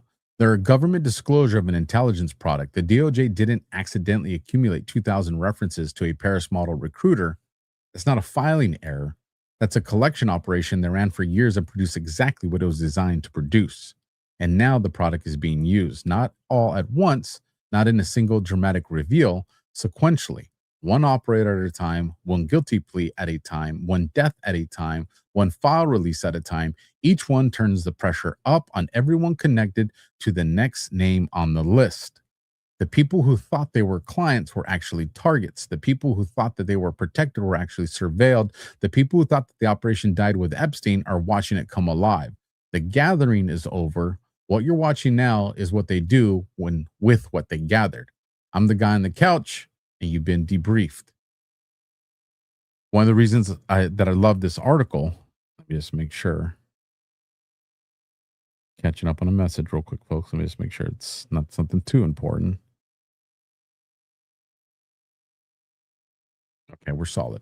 So it's because I've been sharing a very similar analysis of this, and this person put into a very fluid article, not too long and not too short, but it was, I thought it was fantastic.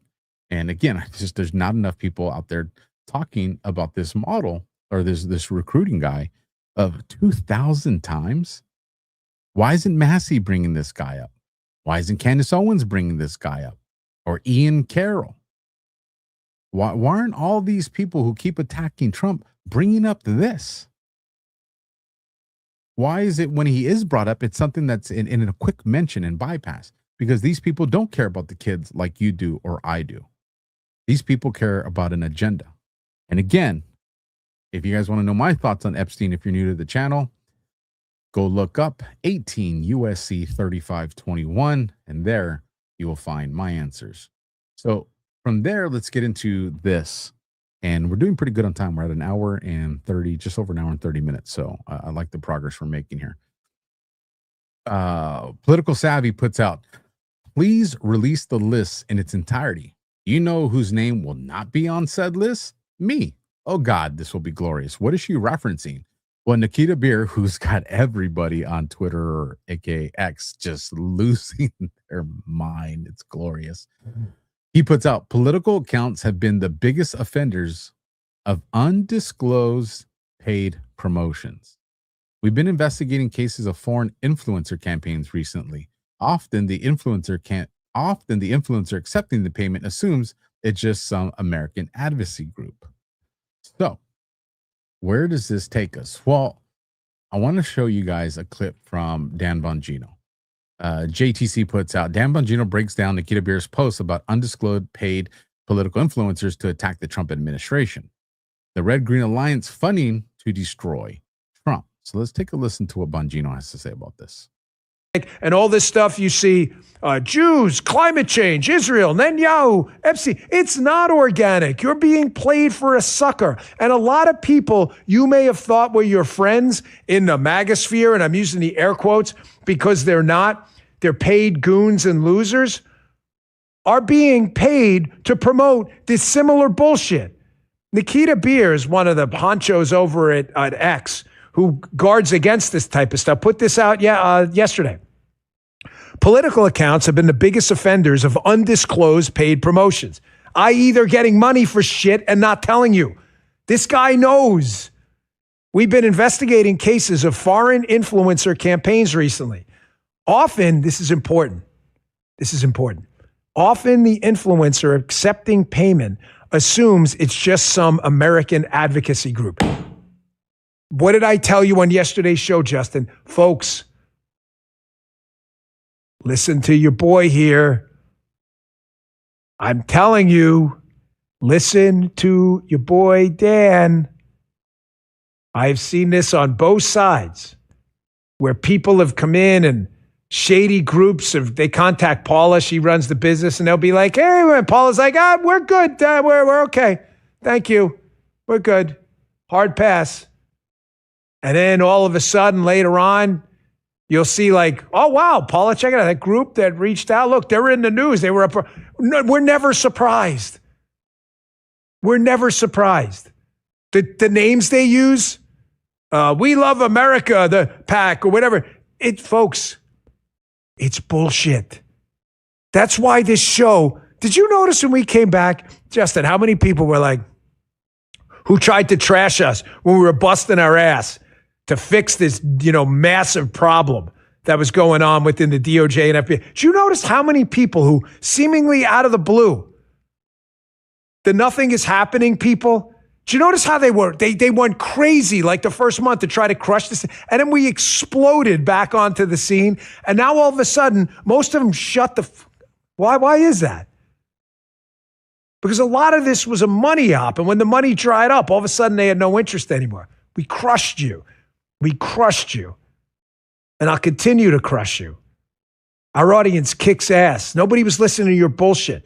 Did you notice how all the bullshit responses you'd get to a tweet, anything with my name in it? Do you notice how that's down like 90% the minute they started crushing bots in these organized campaigns? Weird, right?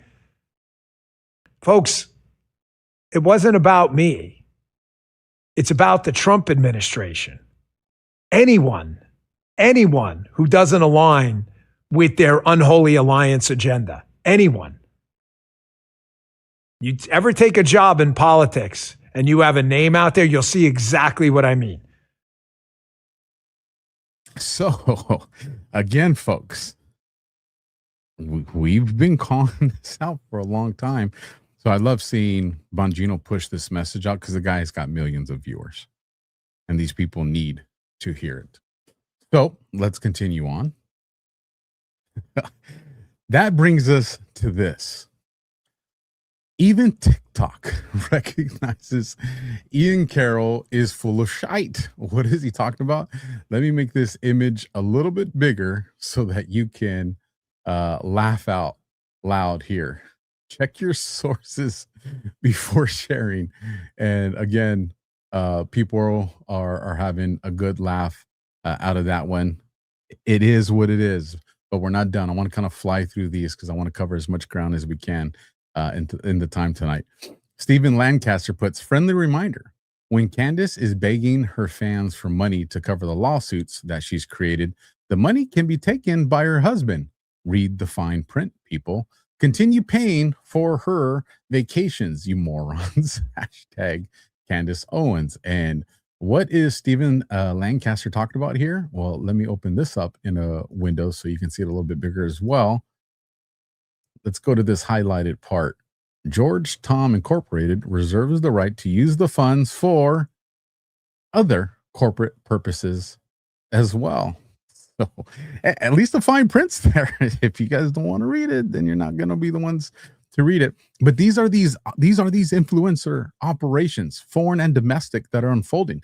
This is, and the stuff gets more, it's serious. It's not always just a social media post. It's not always just a podcast. Sometimes it works its way into politics, and we'll get into that one. But first, I want to play this clip because this is just, Sean's been just digging a hole over and over. But this one just was, this was a whole new level. For any of you that are vets in the audience, this one's going to really irk you. Paramount Tactical Gary puts out, Sean Ryan, quote, I wish I was never a part of that institution, referencing the Navy SEALs. I obviously don't align with the ethics. And I'm going to play this clip, and then I'll read the rest of the response from Gary. Like, I was a part of that institution. I wish I never was. And you wish you were never a Navy SEAL?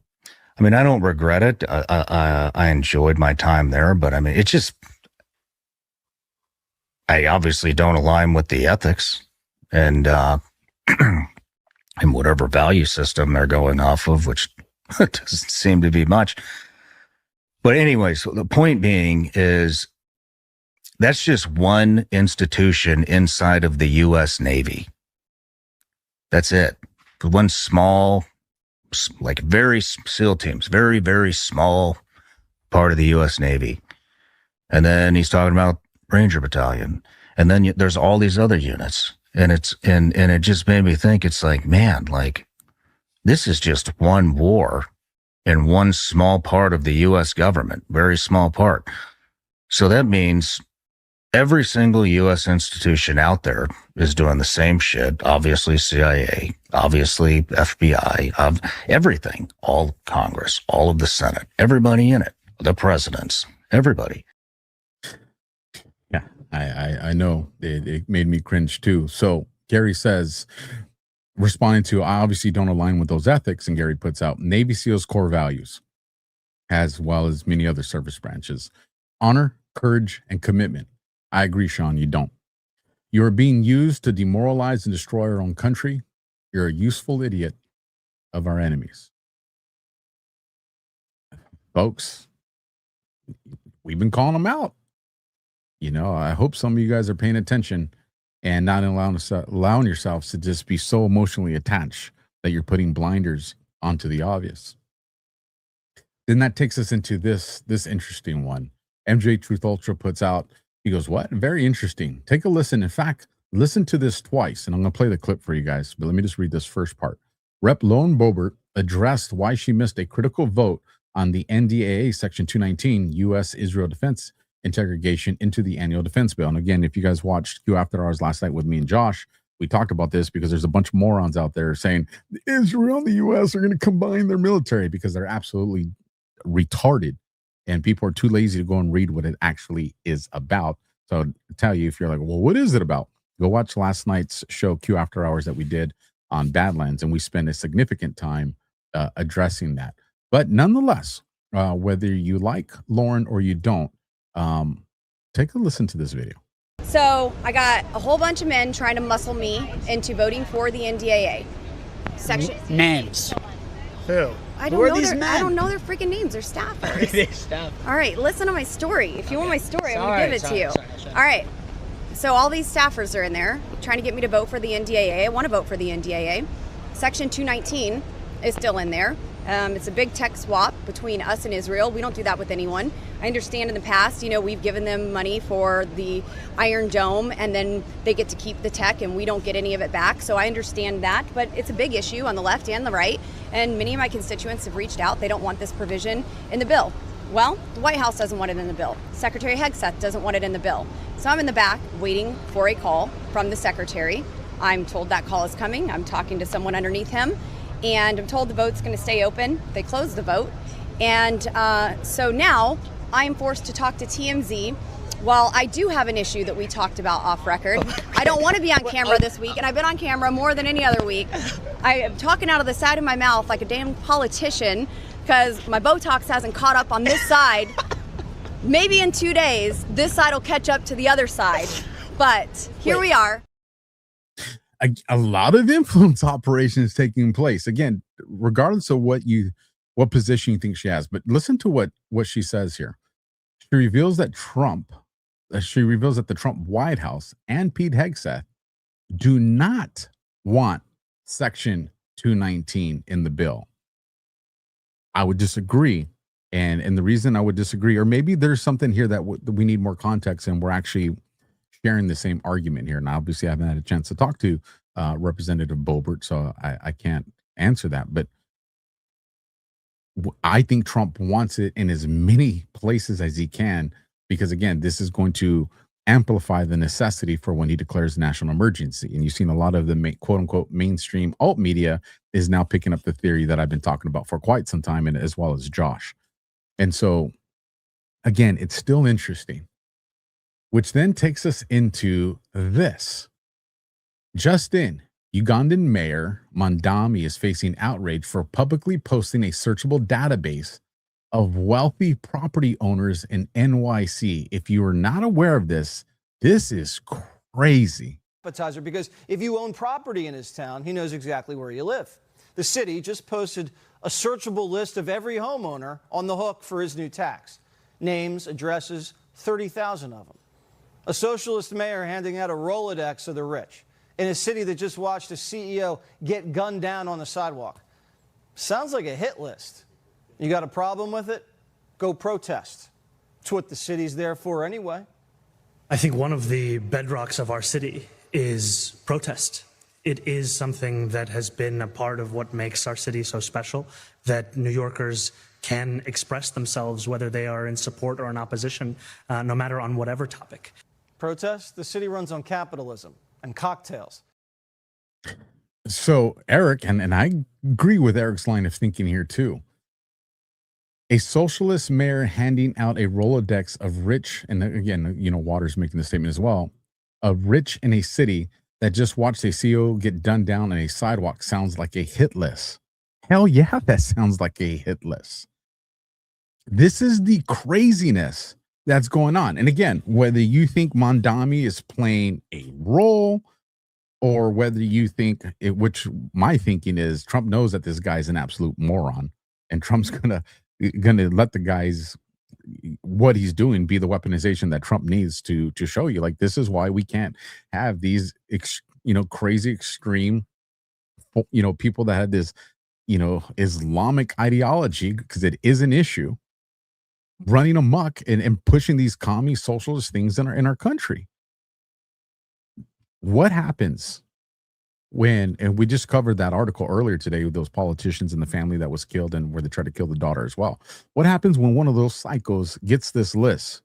What happens when the general burglars say, hey, we've now got a list of all the people that are banking checks, that have money, probably have safes in their home, probably have diamonds, gold, silver.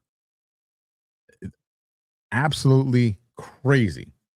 Which then takes us into this, and the last tab in this one's going to be one that you like. as well. Some of you may not, but I will. Eric Darty, so it's breaking. And this particular post that we're covering sets up the next one. I'll explain how. Breaking: Trump acting DNI Bill Pulte just carried out the 4th round of layoffs within the deep state tonight. Pulte is unleashing fire. Quote, since becoming acting director of national intelligence, our team has been smartly and carefully reducing the size of the ODNI, refocusing ODNI on national security, the law, and the statute, end of quote. As of this evening, we just finished a 4th round of thoughtful, measured layoffs. Thank you. This comes after Trump previously posted dozens were fired in one round. Incredible news. Keep going. Let me play this clip for you guys.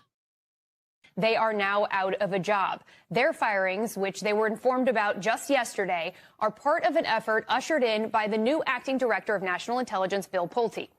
An intelligence official who spoke on condition of anonymity due to the potential for reprisal told MS Now these officials are being dismissed because leadership believes that they have withheld intelligence. That allegation, one former official refers to as, quote, absurd. It comes as former special counsel Jack Smith. So there's a lot of reasons for these layoffs. And I agree, Pulte is probably getting the direction of the ODNI to focus specifically on national security. But that's also because Tulsi Gabbard's done with the or at least completed the phase of the RICO operation where she needed the ODNI for. But it's also, again, getting rid of the leakers, getting rid of the, according to what Brennan called them, the legion that exists within our government that operates in the shadows, as what was her name, put in that email that just got disclosed in the recent declassification of all the election emails with China and all that. You guys, I can't think of her name right now. I think it was something Liz Ferris or Elizabeth Ferris or something like that. But why is Pulte's, why is he doing operational security? Let me just say that, because that's what this is. This is operational security. Is it because he's prepping the grounds for some new people that are going to be coming in? And when these new people come in, we need to make sure that that OPSEC is completely, Nikki Force. Thank you, Claire Cat, on that. I knew one of you guys would come in clutch. Rumble beat you guys that time, YouTube. Rumble beat you guys. I'm looking. Yep, Rumble beat you guys. So we're 1-1. So 1 point YouTube earlier, 1 point Rumble. Claire Cat came in and got you guys back in the fight. So it's tied. We'll see the next question. Who gets to help me out? Who helps me first? But who's he prepping it for? Well, a certain person posted a video from back in April of 2024. And let's take a look at what I'm talking about. General Flynn. What did POTUS mean? Now, again, folks, this video is from April of 2024. I think April or May of 2024. So this is an older video. So we're beyond the time frame that was referenced then. But the general chose to mention it now. That's the part that's important. Well, what's in this video? What are you talking about, Alpha? What's the general talking about when he says, what did POTUS mean? What is he referencing? Well, let me hit play. Along with a friend of mine and a very brave person, somebody that got it very early and went through hell, and he handled it like the brave man he is, General Michael Flynn. Where's Michael? Where is Michael? Thank you, Michael. Brave guy, great guy.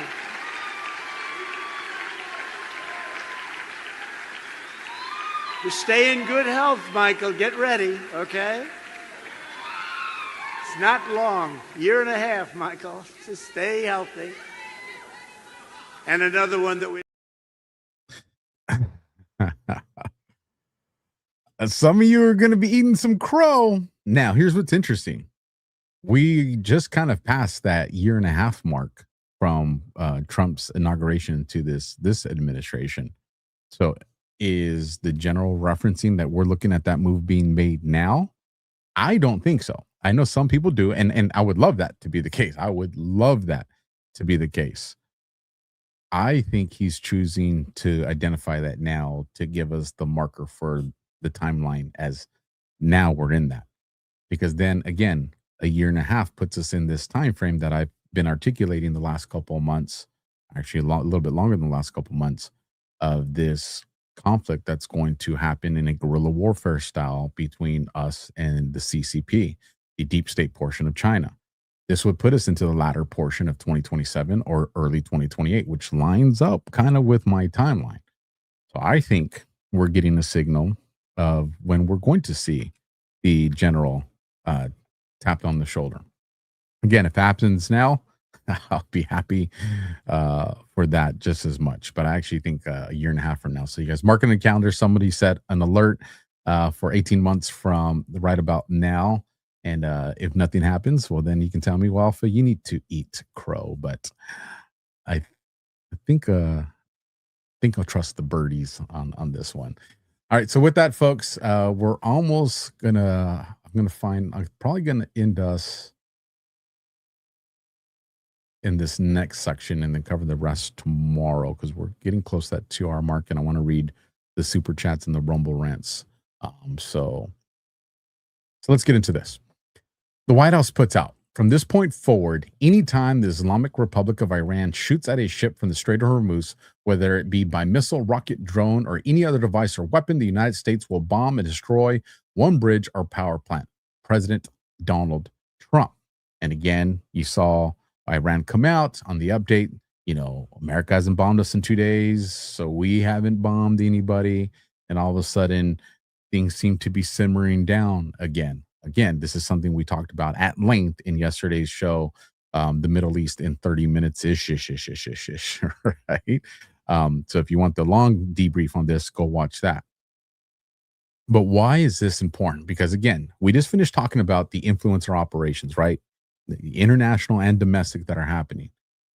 Remember this, and shout out to the Rubber Duck on this video. This is a great grab. I know it's an older video, but nonetheless, it's still a great grab. How do you and the endless wars, I think he meant how do you end the endless wars, identify the hidden enemy? You can't expose Israel without first exposing Iran as Israel's literal puppet. So, and again, I've always referenced them as the big boogeyman. For those that haven't seen this compilation, you're going to like this. Take a watch. Is that if Iran ever had the knowledge to develop a nuclear weapon and they passed that knowledge onto a covert program, which at one time in their history has existed, the world would be more dangerous. And now's the time for the international community to work together. If Iran were to launch a nuclear attack on Israel, what would our response be? And I want the Iranians to know that if I'm the president, we will attack Iran. Because whatever stage of development they might be in their nuclear weapons program in the next 10 years, during which they might foolishly consider launching an attack on Israel, we would be able to totally obliterate them. That's a terrible thing to say, but those people who run Iran need to understand that. To the issue of Iran, as long as I'm president of the United States, Iran will not get a nuclear weapon. Make no mistake, a nuclear-armed Iran is not a challenge that can be contained. And that's why the United States will do what we must to prevent Iran from obtaining a nuclear weapon. So here's my message to Iran's leaders. The United States will never allow you to acquire a nuclear weapon. As president, I will take whatever actions are necessary to protect the United States and our allies. I will not hesitate to take military action if Iran attempts to obtain a nuclear weapon. Make no mistakes, we will never allow you to acquire a nuclear weapon, not just during the term of this agreement, never. We have a shared strategic commitment. Let me make clear what that commitment is. It is to prevent Iran from acquiring a nuclear weapon, period. Period. End of discussion, period. Prevent, not contain, prevent. The United States is clear. We will not allow Iran to acquire a nuclear weapon.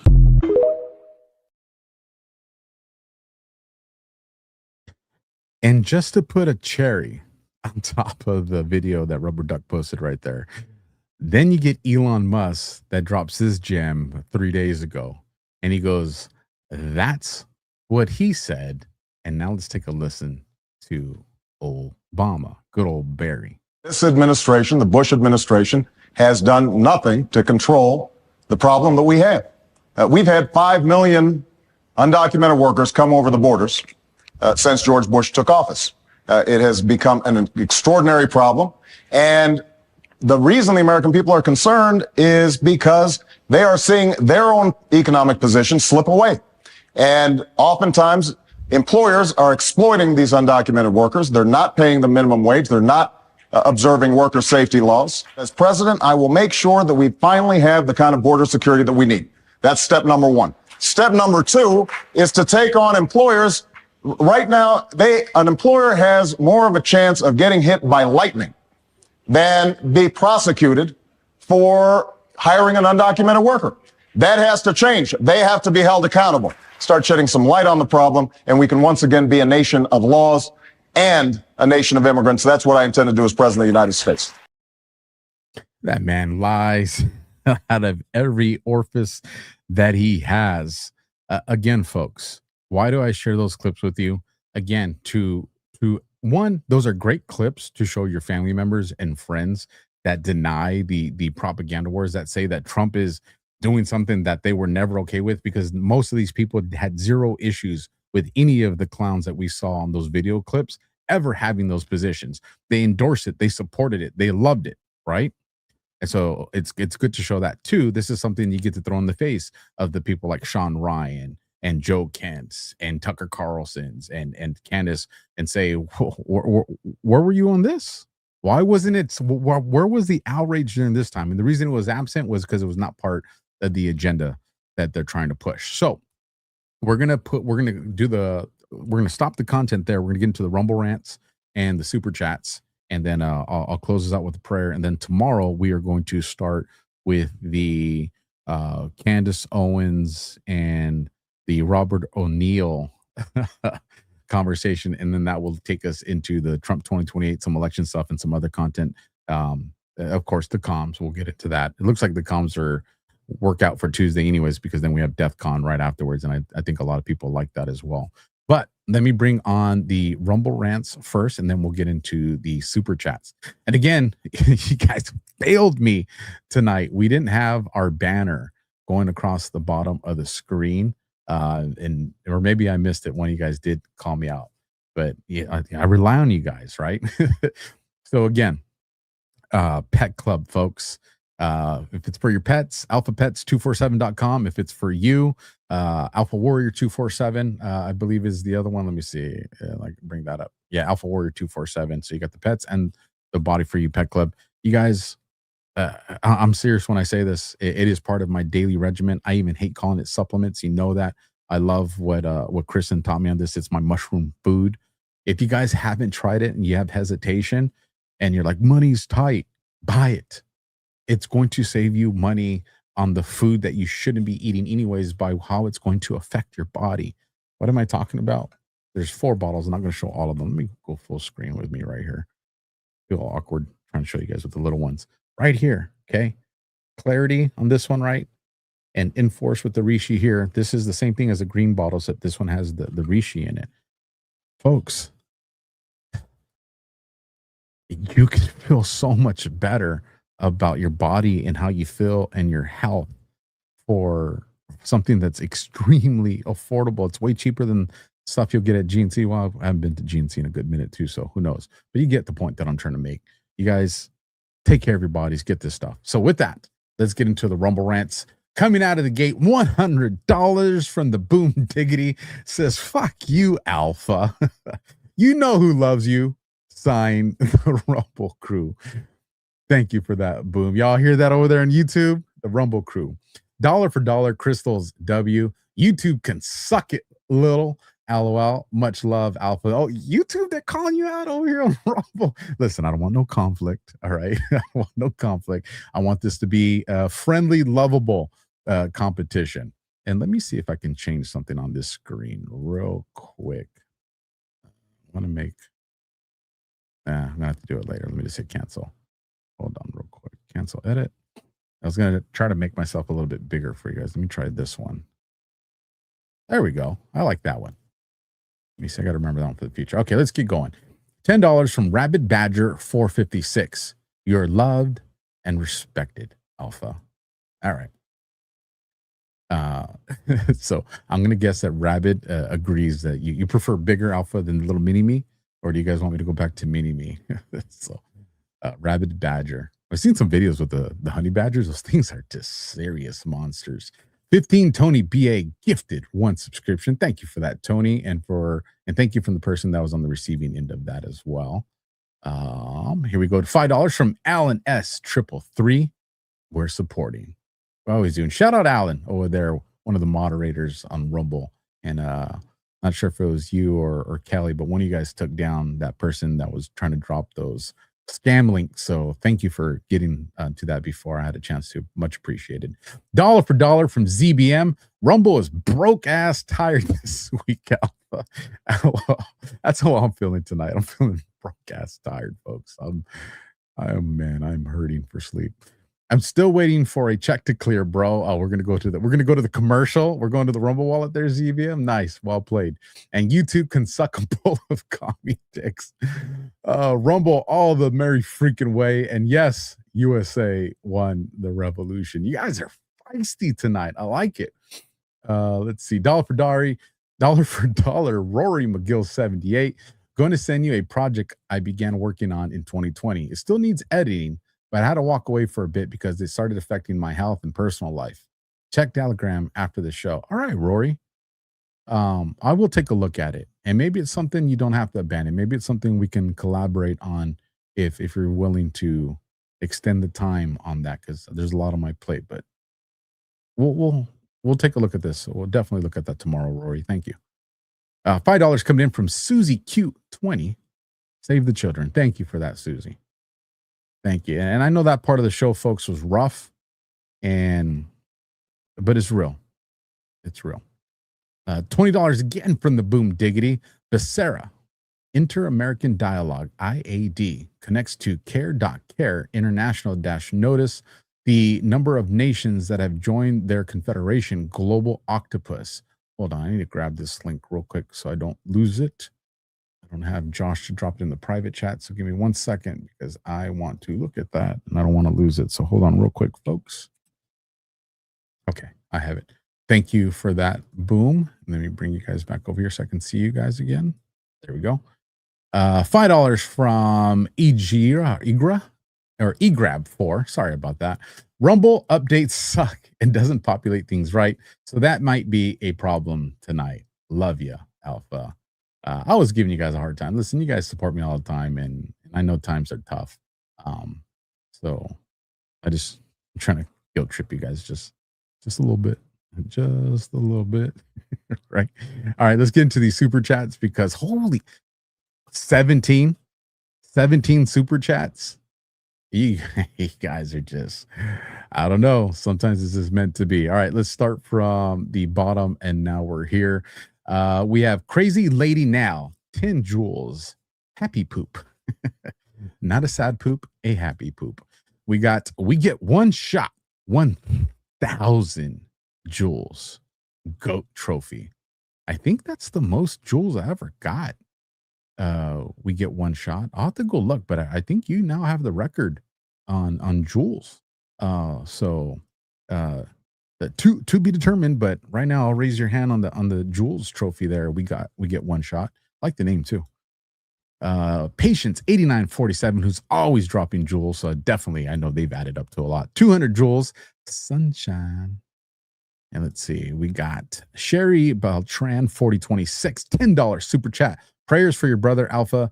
God bless your family, friend. Thank you for that. Thank you very much for that. And if you guys, even though he's out of the hospital, he's still going to be very sore and some pain for the next couple of days. So if you guys can still just keep him in your prayers, I would appreciate that very much. So thank you. Let's get to the truth. 10 jewels, gold coin. I'm going to get a gold coin to flip it. I promise one of these days I'm going to have it. Let's see. Terry's Teresby. Hold on. I'm going to get this one right. Teresby. Terasabri. Someone help us. Lifeline, phone a friend. 250 joules, laughing disco. You're probably laughing at me. Beautiful dog that you have in that picture, by the way.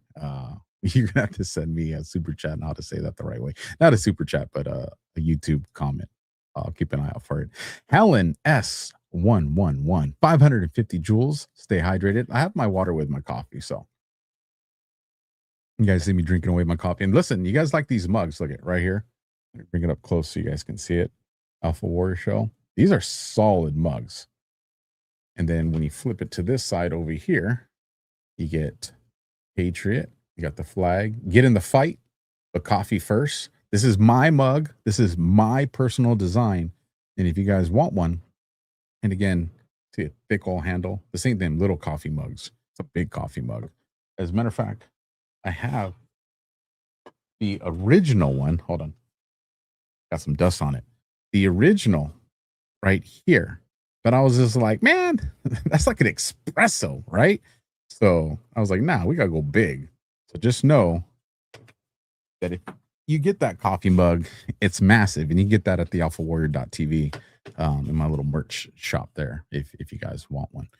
Let's see. Next, we got Bentone 72, 2 joules. Silver star. Like it. Let's see. Next one we have Bentone again. 10 joules gold coin. On a rally right here. Bentone again.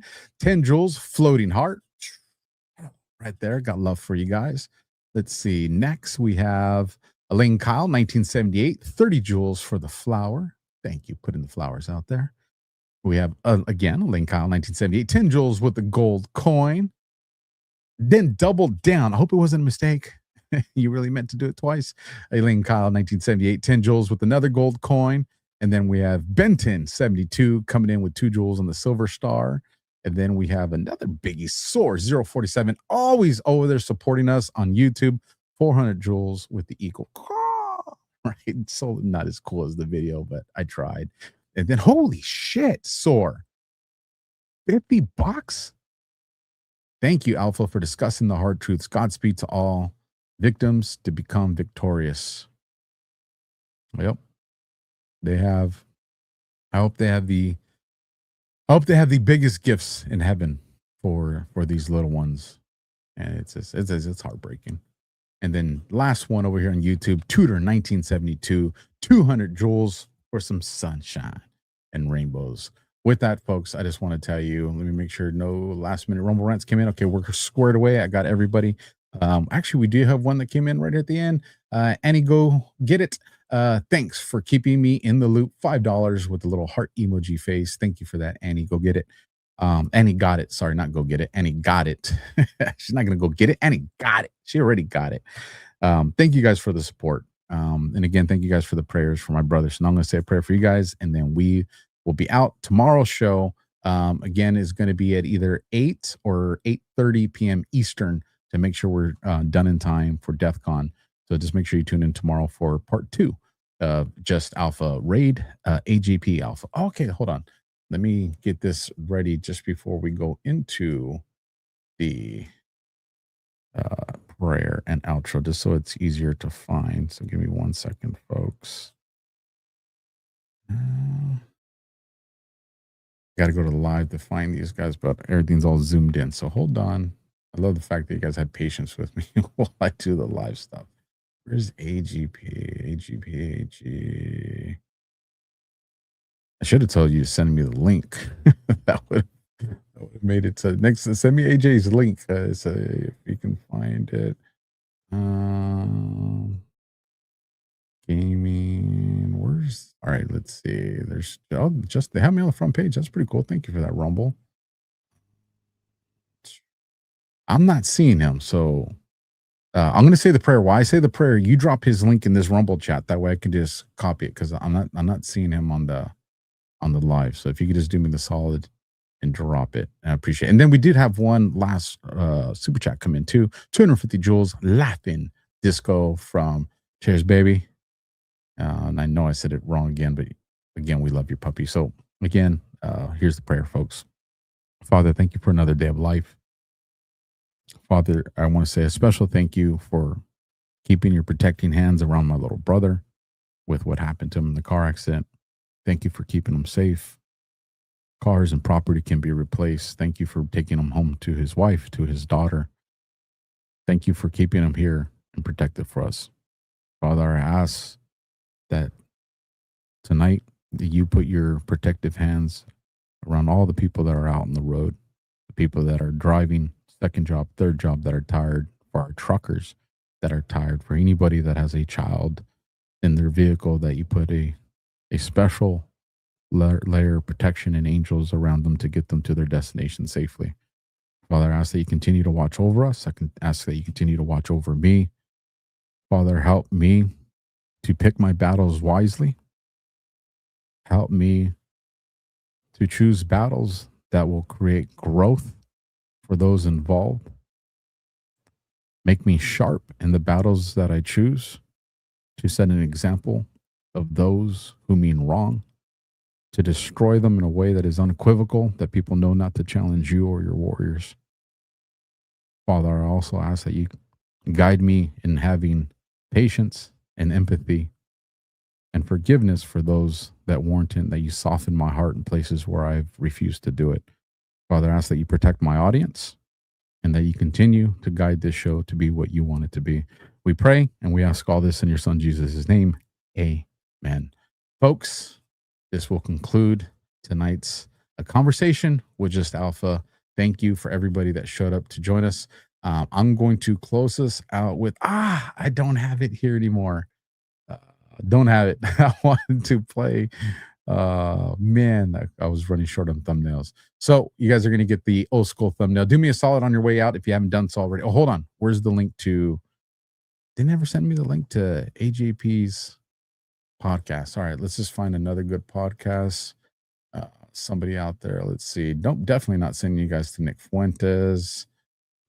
Coffee therapy sessions. Sounds kind of cool. Hold on. I want to send you guys somewhere cool. I was trying to look for AJ one last time, but he's not on there and no one's saying it. So, all right, let's check this out. You guys, let me know if where the heck they go. They just, man, everybody, maybe Rumble is tripping tonight because that one just disappeared too. We're just going to call it a night, folks. So with that, we'll catch you guys in the next one. Good night. God bless and Semper Fi.